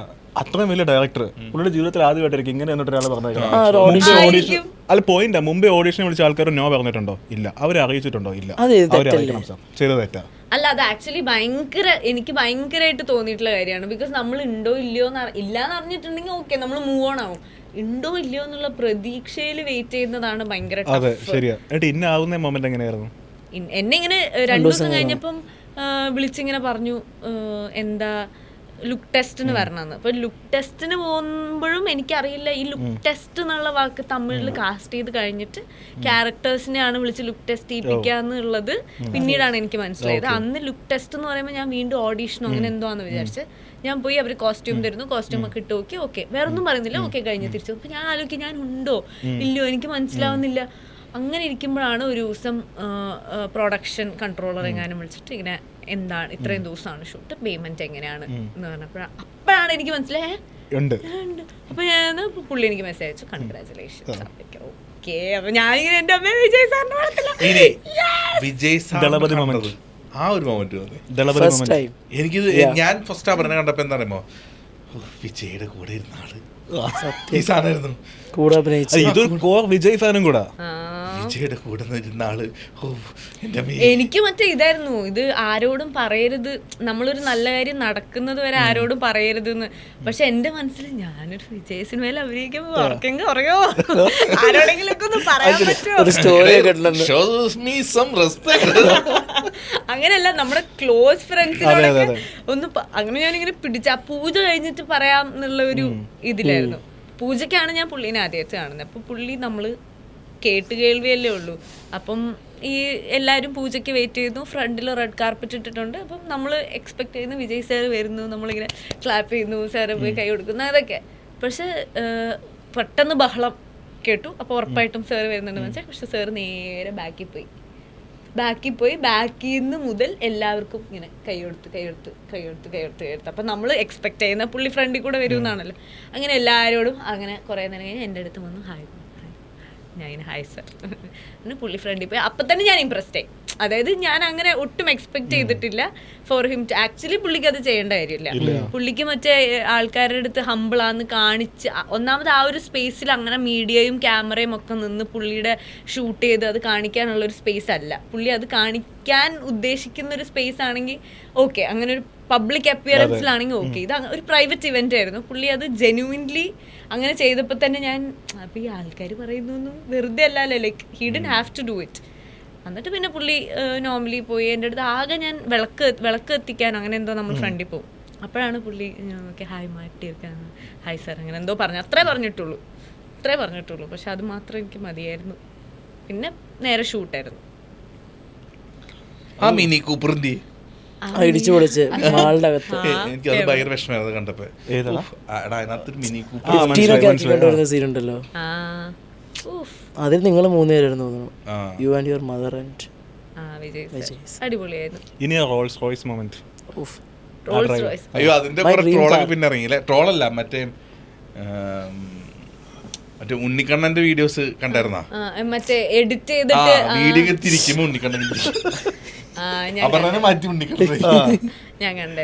അത് പക്ഷേ ഒരു സംഭവം ഉണ്ട്, അത് ആകെ ഒന്നല്ലേ പുള്ളി ചെയ്തിട്ടുള്ളൂ. മുമ്പും വേറെ ആരുടെയും കൂടെ അങ്ങനെ ഡ്രൈവ് എടുത്തിട്ടില്ലല്ലോ. അവരുടെ ബർത്ത്ഡേ ആയിരുന്നില്ലേ? അത് ആക്ച്വലി നമ്മള് ഷൂട്ട് അപ്പോഴേക്കും എനിക്ക് തോന്നുന്നു സാർ ഏറ്റവും കംഫർട്ടബിളായി ഭയങ്കര കമ്പനിയായി വർക്ക് ചെയ്തൊരു സെറ്റായിരുന്നു എന്ന് തോന്നുന്നു. ബീസ്റ്റ് എല്ലാവരുമായിട്ടും ഭയങ്കര ക്ലോസ് ആയിരുന്നു. അതുപോലെ അപ്പം നമ്മളെല്ലാവരും എത്രയോ ദിവസം ഉണ്ടായിരുന്നു. ഒരു ബിൽഡിങ്ങിനകത്താണല്ലോ ഇതൊരു ഹൈജാക്ക് ചെയ്തൊരു സംഭവമാണല്ലോ. അപ്പം എല്ലാവരും അവിടെ തന്നെ ഉണ്ട്.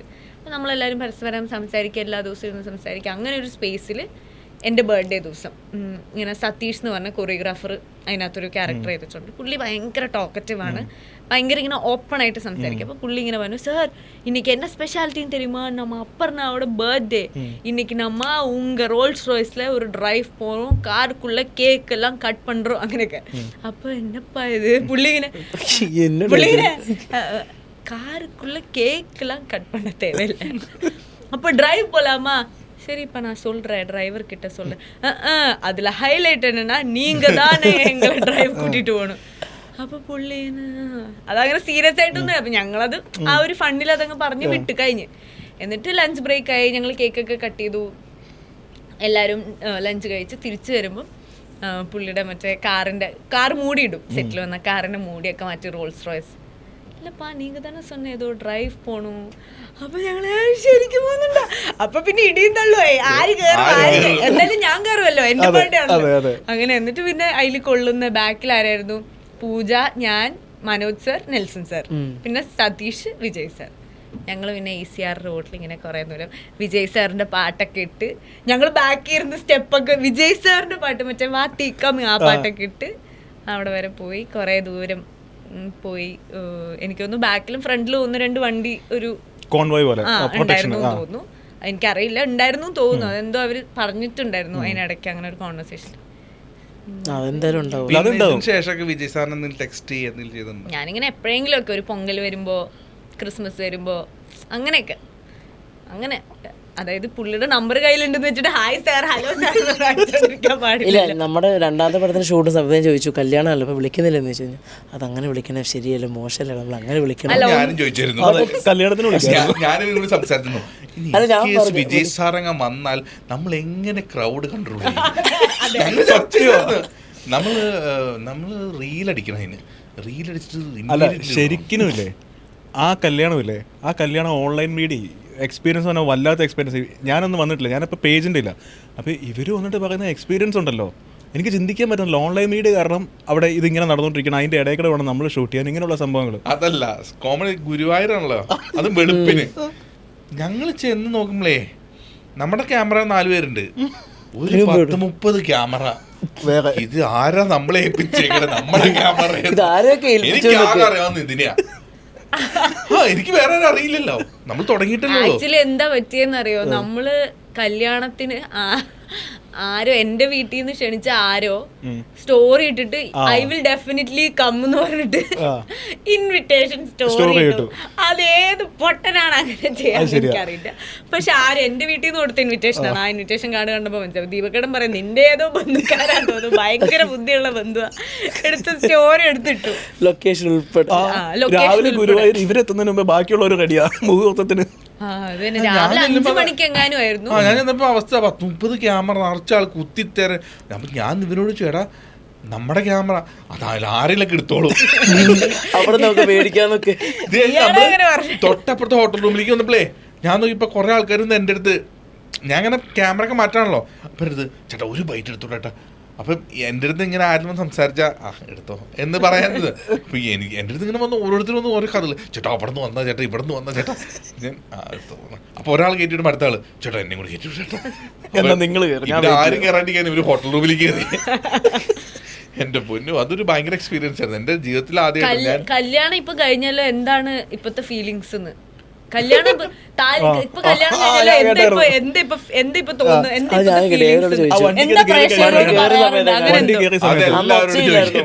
അന്ന് ഒച്ചയടപ്പ് എന്തോ ഉണ്ടായിരുന്നല്ലോ. എനിക്ക് എന്റെ സൗണ്ട് ഒക്കെ പോയായിരുന്നു. അതില് ഇവരുണ്ടായിരുന്നല്ലോ. വേറൊരു കോമഡി ഉണ്ടായിരുന്നു. കല്യാണത്തിന് 2-3 ദിവസം മുമ്പല്ലേ എന്നെ വിളിച്ചേ ഡയലോഗ്, പേടിയാവുന്ന ഡയലോഗ്. അതിവിടെ പറയണം, അത് കട്ട് ചെയ്യണം, ഇത് കട്ട് ചെയ്യണം. ദീപക്കേട്ട എല്ലാം കേൾക്കണം, ഇതൊക്കെ ദീപക്കേട്ടോട് എനിക്ക് പറയണം, തിയേറ്റർ കാണണമെന്ന്.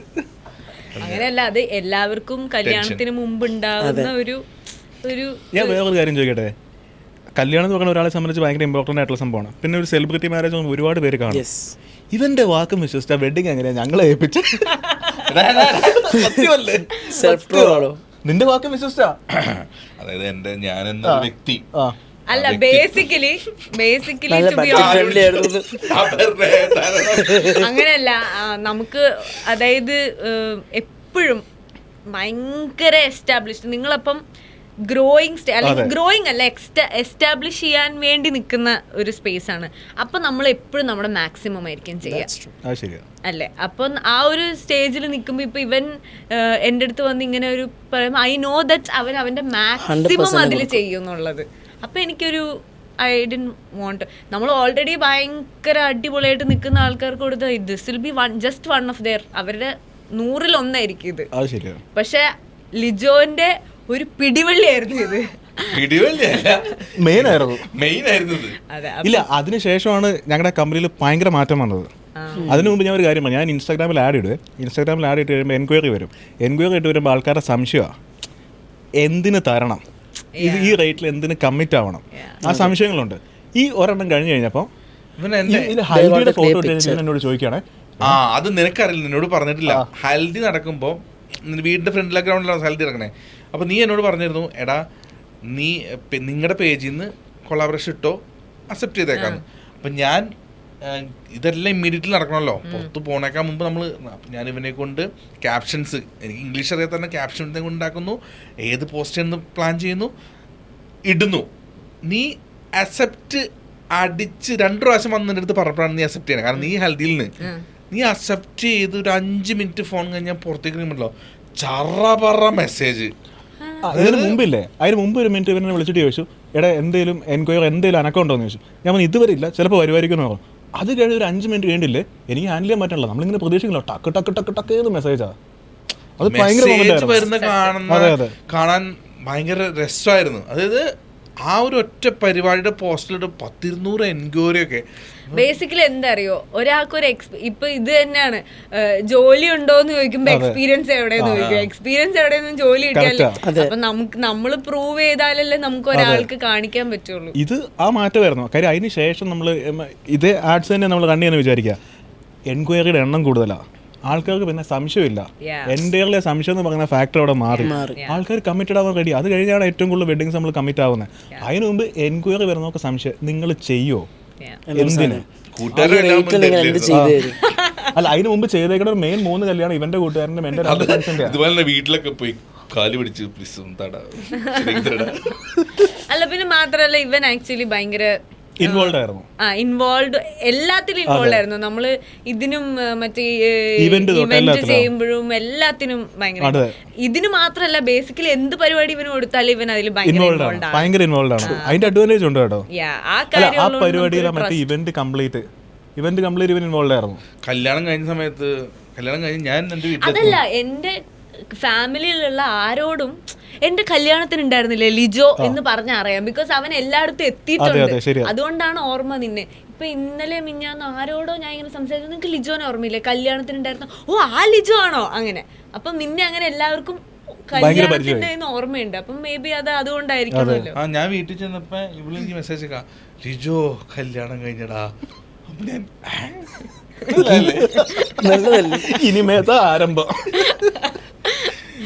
ഇപ്പൊ ആലോചിക്കുമ്പോ ആ ഒരു ഇവന്റ് ഒക്കെ ഒന്നുകൂടെ ഒന്ന്, ബിക്കോസ് ആ സമയത്ത് ഞാൻ ഭയങ്കര അയ്യോ ഇത് അങ്ങനെ നമ്മള് കുറെ കാര്യത്തിൽ കോൺഷ്യസ് ആയിരിക്കുമല്ലോ. ഇപ്പൊ അതിന്റെ വീഡിയോസും ഫോട്ടോസും ഒക്കെ കാണുമ്പോഴായിരുന്നു അയ്യോ ഞാൻ കുറച്ചുകൂടെ ഒന്ന് പ്രസന്റ്. എനിക്ക് ഈ പറഞ്ഞൊരു സാധനം ഉണ്ടായിരുന്നു, മറ്റേ കല്യാണത്തിന് അങ്ങനെ പേടിയെന്നല്ല ഞാനും പറഞ്ഞ, ലൈക്ക് അത് ഒബ്വിയസ്ലി എല്ലാവർക്കും ഉണ്ടാവും. അങ്ങനെയല്ല, പേടിയല്ല, കുറെ കാര്യങ്ങൾ ഒരുമിച്ച് സംഭവിക്കുന്നതിന്റെ ഒരു ഇത്. അപ്പൊ ആ ഒരു മൂഡിലാണ് ഞാൻ ഇരുന്നത്.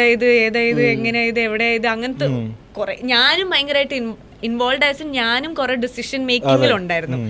നോർമലി പേരൻസ് ആയിരിക്കുമല്ലോ ഫുൾ ഡിസിഷൻ മേക്കിംഗ്. അപ്പൊ ഇതില് ഞാനും കുറെ കാര്യങ്ങളിൽ ഇൻവോൾവ് ആയിരുന്നു. അതായത് ഈ ഇപ്പൊ നിങ്ങളുടെ കാര്യമാണെങ്കിലും എന്റെ കോസ്റ്റ് അങ്ങനത്തെ ഇതൊക്കെ ഞാനും ഉണ്ടായിരുന്നു. അപ്പൊ എനിക്ക് മൊത്തത്തിൽ ഇങ്ങനെ ഫ്രീ ആയിട്ട് ഒരു ബ്രൈഡായിട്ട് ഇരിക്കാനുള്ളൊരു ഇപ്പൊ കാണുമ്പോഴായിരുന്നു അതൊക്കെ. എനിക്ക് തോന്നുന്നു എല്ലാ ഒരു മാരീഡ് ആയിട്ടുള്ള ആൾക്കാർക്കും ആ ഒരു ദിവസം ഒന്നും കൂടെ, ആ ഒരു ദിവസം നമ്മൾ ഭയങ്കര സെന്റർ ഓഫ് അട്രാക്ഷൻ ആയി. പക്ഷെ നിങ്ങളുടെ ഭയങ്കര രസമായിരുന്നു ആ വീഡിയോ.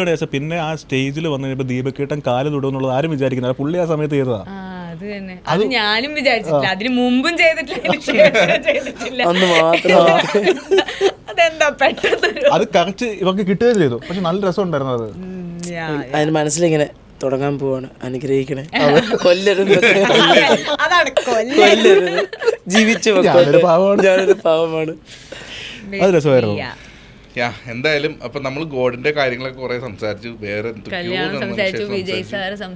അതെ വിജയ് സാറിന്റെ സംസാരം നമ്മൾ എപ്പോ കണ്ടാ എനിക്ക് കേൾക്കാൻ ഇഷ്ടമാണ്. അവരുടെ അടുത്ത് ഒരുപാട് പേര് ചോദിച്ചിട്ടുണ്ടാവും ഈ കേസ്, വിജയുടെ കേസ് ആര് പരിചയപ്പെട്ടും രണ്ടാമത് ചോദ്യമായിരിക്കും അന്ന് പോയ കാര്യം. ആക്ച്വലി ഞാൻ ഫേമസ് ആയത്, ഐ മീൻ എന്നെ ആൾക്കാർക്ക് കുറെ പേർക്ക് അറിയാൻ കാരണം ഞങ്ങളുടെ ആ ഒരു ഒറ്റ റോൾ കാറ്റിങ്ങനെ അടിച്ചപ്പോ ആ വഴിയിലൂടെ ഞാനിങ്ങനെ കുറെ പേർക്ക് അത് പറഞ്ഞപ്പോഴോ നമ്മുടെ ഈ വെഡിങ് ഇല്ലേ, തമിഴ് മീഡിയ ഇല്ലേ, തമിഴ് മീഡിയ എന്നുള്ള ആൾക്കാർ പെർമിഷൻ ചോദിച്ചിട്ട് ഫോട്ടോസ് മൊത്തം അവർ കൊണ്ടുപോവാ. തമിഴ് മീഡിയ എന്നിട്ട് അവർ പെർമിഷൻ ചോദിക്കും, സാർ ഈ പോസ്റ്റ് അവിടെ ഇട്ടിട്ടുണ്ട്, ഞങ്ങൾ എടുത്താൽ ഇവിടുത്തെ മീഡിയ എടുത്തോണ്ട് പോവാണല്ലോ, അവിടെ പെർമിഷൻ ചോദിച്ചിട്ടാ എല്ലാവരും ചോദിച്ചു കൊണ്ടുപോയി. അല്ല അങ്ങനെയുണ്ട്, 2-3 പേജസ് എന്റെ അടുത്ത് ഇങ്ങനെ ഈ ഫോട്ടോ പോസ്റ്റ് ചെയ്തോട്ടെ എന്നൊക്കെ ഇങ്ങനെ ചോദിച്ചിട്ടുണ്ട്. അതുപോലെ ഈ ന്യൂസ് ചാനലുകാർ അവരും മറ്റേ കന്നഡയും തമിഴിലുള്ള എല്ലാ മേജർ ന്യൂസ് ചാനലിലും ഒരു ഫുൾ റിപ്പോർട്ടായിട്ട് അതുണ്ടായിരുന്നു ആ സമയത്ത്. അത് ചുരുക്കി പറഞ്ഞത്രേ ഉള്ളൂ, എന്റെ എല്ലാത്തിനും ഐശ്വര്യ പറഞ്ഞത്. അതെ സത്യമാണ്. അതാണ് അതുകൊണ്ടാണല്ലോ ഫസ്റ്റ് എപ്പിസോഡ് അതിലിത് കൺക്ലൂഡ് ചെയ്യാം. പ്ലീസ് എല്ലാരും ഇതൊന്ന് വിജയിപ്പിച്ചു കൊടുക്കണം. ഇവൻ ഈ പറഞ്ഞത് മാറ്റി പറയിപ്പിക്കരുത്. എല്ലാവരും ഗോഡ് കാണണം കേട്ടോ. റിട്ടേൺ ഡയറക്ടർ ഗോഡ് 5-ാം തീയതി, ജൂൺ 5-ാം തീയതി ഒരു പ്രൊഡ്യൂസറിന്റെ ഒരു വരവും കൂടെ മാർക്ക് ചെയ്യുവാണ്. അപ്പൊ എന്തായാലും വിജയമാവുക എന്നുള്ളത് മലയാളം ഇൻഡസ്ട്രിക്ക് ഒരു പുതിയ വാഗ്ദാനങ്ങളൊക്കെ ആയിട്ട് ഞാൻ വരുന്നു. എല്ലാവരും ഇരു കൈ നീട്ടി എന്നെ സ്വീകരിക്കണം എന്നൊക്കെ മലയാളി പ്രേക്ഷകരോട് എൻ്റെ അഭ്യർത്ഥന. Thank you. ഞാൻ നേരത്തെ പറഞ്ഞ പോയിന്റ് ഹൈലൈറ്റ് ആണ്, തൊടുപുഴയാണ് ഷൂട്ട്. ഭയങ്കര ലക്കി പ്ലേസ്. അല്ലു അർജുൻ വരെ ലക്കിയാ കേട്ടോ. ആ കാഞ്ഞാർ പാലത്തിന്റെ അടുത്ത് അവരെ ഷൂട്ട് എടുത്തേക്കുന്നത്. അല്ലു അർജുന്റെ കൊടയത്തൂരാ. ഈ പോഡ്കാസ്റ്റ് എന്ന് പറയുന്നത് ഇങ്ങനെ തന്നെയല്ലേ, ഇങ്ങനത്തെ റാൻഡം ടോപ്പിക്സ് ഇങ്ങനെ അല്ലെങ്കിൽ പിന്നെ ഞാനും റിസർച്ച് നടത്തിയായിരുന്നു. ഇങ്ങനെയല്ലേ ഇതിനു മുമ്പ് ഇവിടെ നടന്ന പോഡ്കാസ്റ്റ് ഒക്കെ ഇങ്ങനെ ഇത് ബേസിക്കലി സംഭവത്തുള്ളൂ. ഇപ്പം ദുൽഖറിന്റെ കേസുണ്ട്, അപ്പൊ അവര് സംസാരിക്കാൻ പോകുന്ന ടോപ്പിക് ഉണ്ടല്ലോ, അതിന്റെ അകത്ത് നിന്നിട്ട് ഇങ്ങനെ സംസാരിക്കുള്ളൂ. പിന്നെ ടോപ്പിക്സ് സംസാരിച്ച് വരുമ്പോ ഇങ്ങനെ തിരിഞ്ഞു പോകും. അപ്പൊ നമ്മളാണ് തുടങ്ങിയത് എവിടെ, അവസാനിച്ചത് എവിടെ, ഒരു ബന്ധമില്ലായിരുന്നു ആദ്യം അവസാനം. കാണുന്ന ആൾക്കാർക്ക് 1 മണിക്കൂർ ഒരു എൻഗേജ്ഡ് ആയിരിക്കണം, അത്രേ ഉള്ളൂ. നമ്മള് കഥകളാണല്ലോ പറയണേ, നമ്മള് ഒരു പോയിന്റ് ബേസ്ഡ് അല്ലോ. അപ്പൊ ഇങ്ങനെ കോൺവെർസേഷനാണ്, ഇത് വെറും കോൺവെർസേഷൻ ഓടിക്കൊണ്ടിരിക്കുമ്പോൾ പ്രത്യേകിച്ച് വീഡിയോ ഓഫ് ആക്കിയിട്ട് പോലും കേൾക്കുന്ന ആൾക്കാർ. ഞാൻ വണ്ടിയിൽ പോകുമ്പോൾ സ്പോട്ടിഫൈലൊക്കെ ഉണ്ട് ഓഡിയോ ആയിട്ട്, ഡ്രൈവിന് പോകുമ്പോൾ കേട്ടോണ്ടിരിക്കുക. ആൾക്കാർക്ക് കുറെ ബിഹൈൻഡ് ദ സ്റ്റോറീസ് അറിയാൻ താല്പര്യം ഉണ്ടാവുമായിരിക്കും. അല്ല എല്ലാവർക്കും ഓരോ കഥകള് പറയാനുണ്ടാവില്ല, എന്തെങ്കിലും കഥകള്. സിനിമാക്കാര് മാത്രമല്ല, എല്ലാവർക്കും എല്ലാ നോർമൽ ആൾക്കാർക്കും സ്റ്റോറി പറയാനുണ്ടാവും, എന്തെങ്കിലും ഒരു ഇൻസ്പിറേഷനോ മോട്ടിവേഷനോ എന്തെങ്കിലും. അത് എല്ലാവരും ജീവിതത്തിൽ എന്തെങ്കിലും കാണും. ഒരു മൊമെന്റിലാണ് എല്ലാവരും ജീവിതം മാറുന്നത്, അതിലേക്ക് എല്ലാവർക്കും ഒരു കഥ പറയാൻ എന്തായാലും ഉണ്ടാവും. അപ്പൊ ഇങ്ങനെ പറഞ്ഞുകൊണ്ടിരിക്കാൻ ടോപ്പിക് ഔട്ട് ആവാണ്ടിരുന്നാൽ മതി, അത് എന്തായാലും ഔട്ട് ആവത്തില്ല. എന്റെ കാഴ്ചപ്പാടിൽ ഇതാണ് പോഡ്കാസ്റ്റ്. ഇത് ഇതിപ്പോ ഇറങ്ങി കഴിയുമ്പോ അവര് പറയുന്നതാണ് ഇത് നമ്മുടെ ആദ്യത്തെ പോഡ്കാസ്റ്റ് ആയതായിരുന്നു. ഇതിൽ ഉറപ്പായിട്ടും തെറ്റും കുറ്റങ്ങളും ഒക്കെ കാണും. അത് വളരെ നല്ല രീതിയിൽ ക്രിട്ടിസൈസ് ചെയ്യണമെന്ന് അഭ്യർത്ഥിക്കുന്നു. അല്ലേ, 100%. ഇത് ക്രിട്ടിസൈസ് നമ്മള് എടുക്കാൻ തയ്യാറാണ്, പക്ഷെ നല്ല രീതിയിലായിരിക്കണം എന്ന് മാത്രം. അല്ലെ ChatGPT ഒക്കെ ഉള്ളതുകൊണ്ട് ചോദിച്ചിട്ട് നല്ല രീതിയിൽ മതിരിച്ചോടെ ഫ്രെയിം ചെയ്തൊക്കെ ടൈപ്പ് ചെയ്യണം കുറച്ച് ബ്യൂട്ടിഫൈ ചെയ്യുന്ന നല്ലതായിരിക്കും. ഓക്കെ, അപ്പോൾ എന്തായാലും ഫസ്റ്റ് ഷോ പ്ലാൻ ചെയ്തോ എവിടെയെങ്കിലും 5-ാം തീയതി? മോസ്റ്റ് പ്രോബ്ലി ആയിരിക്കാം, ബട്ട് ചിലപ്പോൾ മാറാം. I mean not finalised. Okay, അപ്പോൾ എല്ലാവരും 5-ാം തീയതി പടം ഇറങ്ങും. നിങ്ങളുടെ അടുത്തുള്ള തിയേറ്ററുകളിൽ കാണണം. കുറച്ച് ഫാൻറ്റസി പരിപാടിയൊക്കെ ഉണ്ടെന്നാണ്. ഫുൾ ഫാൻറ്റസി പരിപാടിയാണ്. സൈ ചേട്ടനും സണ്ണി ചേട്ടനും എല്ലാവരുമായിട്ടുള്ള നല്ലൊരു ഫുൾ ഫാമിലി ബ്ലോക്ക് ലൈക്ക് വന്ന് കാണാൻ പറ്റുന്ന ഒരു ഫിലിമാണ്. ഓക്കെ, അപ്പോൾ കാണണം, സപ്പോർട്ട് ചെയ്യണം, വിജയിപ്പിക്കണം. വിജയുടെ കൂട്ടുകാരിനെ വിജയിപ്പിക്കണം. മറ്റേ സാധനം എന്തേലും പറഞ്ഞേ? അപ്പൊ ഹാഷ്ടാഗ് സെറ്റ്, ക്യാപ്ഷൻ ഒക്കെ സെറ്റ്. വിജയുടെ കൂട്ടുകാരി വിജയുടെ കൂട്ടുകാരിയെ വിജയിപ്പിക്കുക. സെറ്റ് ടിവിക്ക്. അപ്പൊ എടാ താങ്ക് യുടാ. ഞാൻ എന്താ പറയാ, എന്തിപ്പോ പറയാ, നന്ദി. അതല്ല ഉദ്ദേശിച്ചത്. താങ്ക് യു എന്തിനാന്ന് ഞാൻ ഉദ്ദേശിച്ചത്. നന്ദി മാത്രമല്ലേ. അയ്യോ, നോസ്റ്റാൾജിയ തിരിച്ചു കൊണ്ടുവന്നു ചോദിച്ചില്ലേ കോഫി മെഷീൻ ഉണ്ടോന്നോ, കോഫി കൊണ്ടുവരുന്നോ, ആരോഗ്യം ഇവിടെ മിഠായി മെഷീൻ എനിക്ക് മനസ്സിലായി. എന്താ നൊസ്റ്റാൾജിയ എന്ന് പറഞ്ഞപ്പോ തേൻ മുട്ടായി. മൈസൂർ നീ അത്ര കണ്ടിട്ടില്ല. ഇവൻ കണ്ടിട്ടില്ല. അങ്ങനെയൊക്കെ തേൻ മിഠായിലേക്ക് പോരുത്, കുറച്ച് കുറയ്ക്ക്. കടല മുട്ടായി ഞാൻ കണ്ടിട്ടില്ല. ഇവ മേടിക്കുന്നത് കണ്ടു, പക്ഷെ എന്നാണ് ഞാൻ അടുത്തൊന്നും കണ്ടിട്ടില്ല. നിങ്ങൾ ഏജ്ഡ് ആയി തോന്നുന്നുണ്ട്. നിങ്ങൾക്ക് മറ്റേ അതൊക്കെ വെറുതെ നമുക്ക് തോന്നണതാ. അങ്ങനല്ല, നിങ്ങൾക്ക് ഞാൻ നേരത്തെ പറഞ്ഞൊരു കാര്യം, നമ്മളൊക്കെ ചെറുപ്പത്തിൽ ഒരു പോയിന്റ് വരെ ഞാൻ വിചാരിച്ചിട്ടുണ്ട് നമുക്കൊക്കെ മക്കളാവുന്ന സമയത്ത് അവർക്ക് നമ്മളെ പറ്റിക്കാൻ പറ്റില്ല എന്നുള്ളത്. കാരണം നമ്മളെല്ലാം ഉടായ്പം ചെയ്തിട്ടുണ്ട്, നമുക്ക് എല്ലാ കള്ളത്തരം അറിയാം. ഇനി അവരെന്ത് കാണിച്ച് നമ്മളെ പറ്റിക്കുന്നു. പക്ഷെ ജനറേഷൻസ് അന്നാ നിങ്ങൾ ഓപ്ഷൻ പറ. ഇതിപ്പോ എല്ലായി. ഓക്കെ, കണ്ണടച്ചോ, കണ്ണടച്ചോ, കണ്ണടച്ചോട്ടോ. ഇങ്ങനെയൊക്കെ ready, 1 2 3 start. Hi mango bite. മാമ്പഴക്കാലല്ലേ. Nice name. താങ്ക് യുടാ, താങ്ക് യു. മൈക്ക് എക്സ്റ്റെൻഡ് ചെയ്തു. മാംഗോ ബൈറ്റ് അത്ര നൊസ്റ്റാൾജിയ ഒന്നുമല്ല, ഇപ്പോഴും ഉണ്ട്. അല്ല ഇപ്പോഴും ഉണ്ട്, എല്ലാം കടയിലും. അതൊന്നും കാണും. എനിക്ക് മാംഗോ ബൈറ്റ് കുറെ കാലത്ത് നാരങ്ങ മിഠായി അതൊക്കെ ഉണ്ട്. എന്നിട്ട് അവൻ പറയില്ല. കുറെ നാളിന് ശേഷം മാംഗോ ബൈറ്റ് ഈ മിഠായി അങ്ങനെ കണ്ടേ, അതാണ് മനസ്സിലാ. ജാറിലിട്ട് വെച്ചിട്ടുണ്ടായിരുന്നു, സാധാരണ പണ്ട് കടകളിലിട്ട് വെക്കുന്ന പോലെ. അത് ശരിയാണ്. അപ്പൊ ഇത് പോഡ്കാസ്റ്റിന്റെ ഇനോഗ്രേഷൻ അനുബന്ധിച്ച് നമ്മൾ മധുരം കഴിച്ച് അവസാനിപ്പിക്കുന്നു. മധുരം കഴിച്ച് ഷുഗർ കട്ടായിരുന്നു. കഴിച്ചോ. All the best. Thank you. And all the best. Thank you so much. Thank you. അടുത്ത പടത്തിൽ നമുക്ക് ഒരുമിച്ച് ഇതുപോലെ ഇരിക്കാം കേട്ടോ. അതെ, വൈകാതെ വിൽ ബാക്ക് സൂൺ. ഇവിടെ നീ ഓക്കെ, അവിടെ ഇരിക്കും, സെന്ററിലായിരിക്കാം. ഓക്കെ, ഞങ്ങൾ അവിടെ ഇരിക്കാം, നിങ്ങൾ ഇവിടെ ഇരിക്കുന്നത്. ഞങ്ങൾ നടത്താം പോഡ്കാസ്റ്റ്. ശരി. അപ്പോൾ okay, thank you. Bye. Thank U.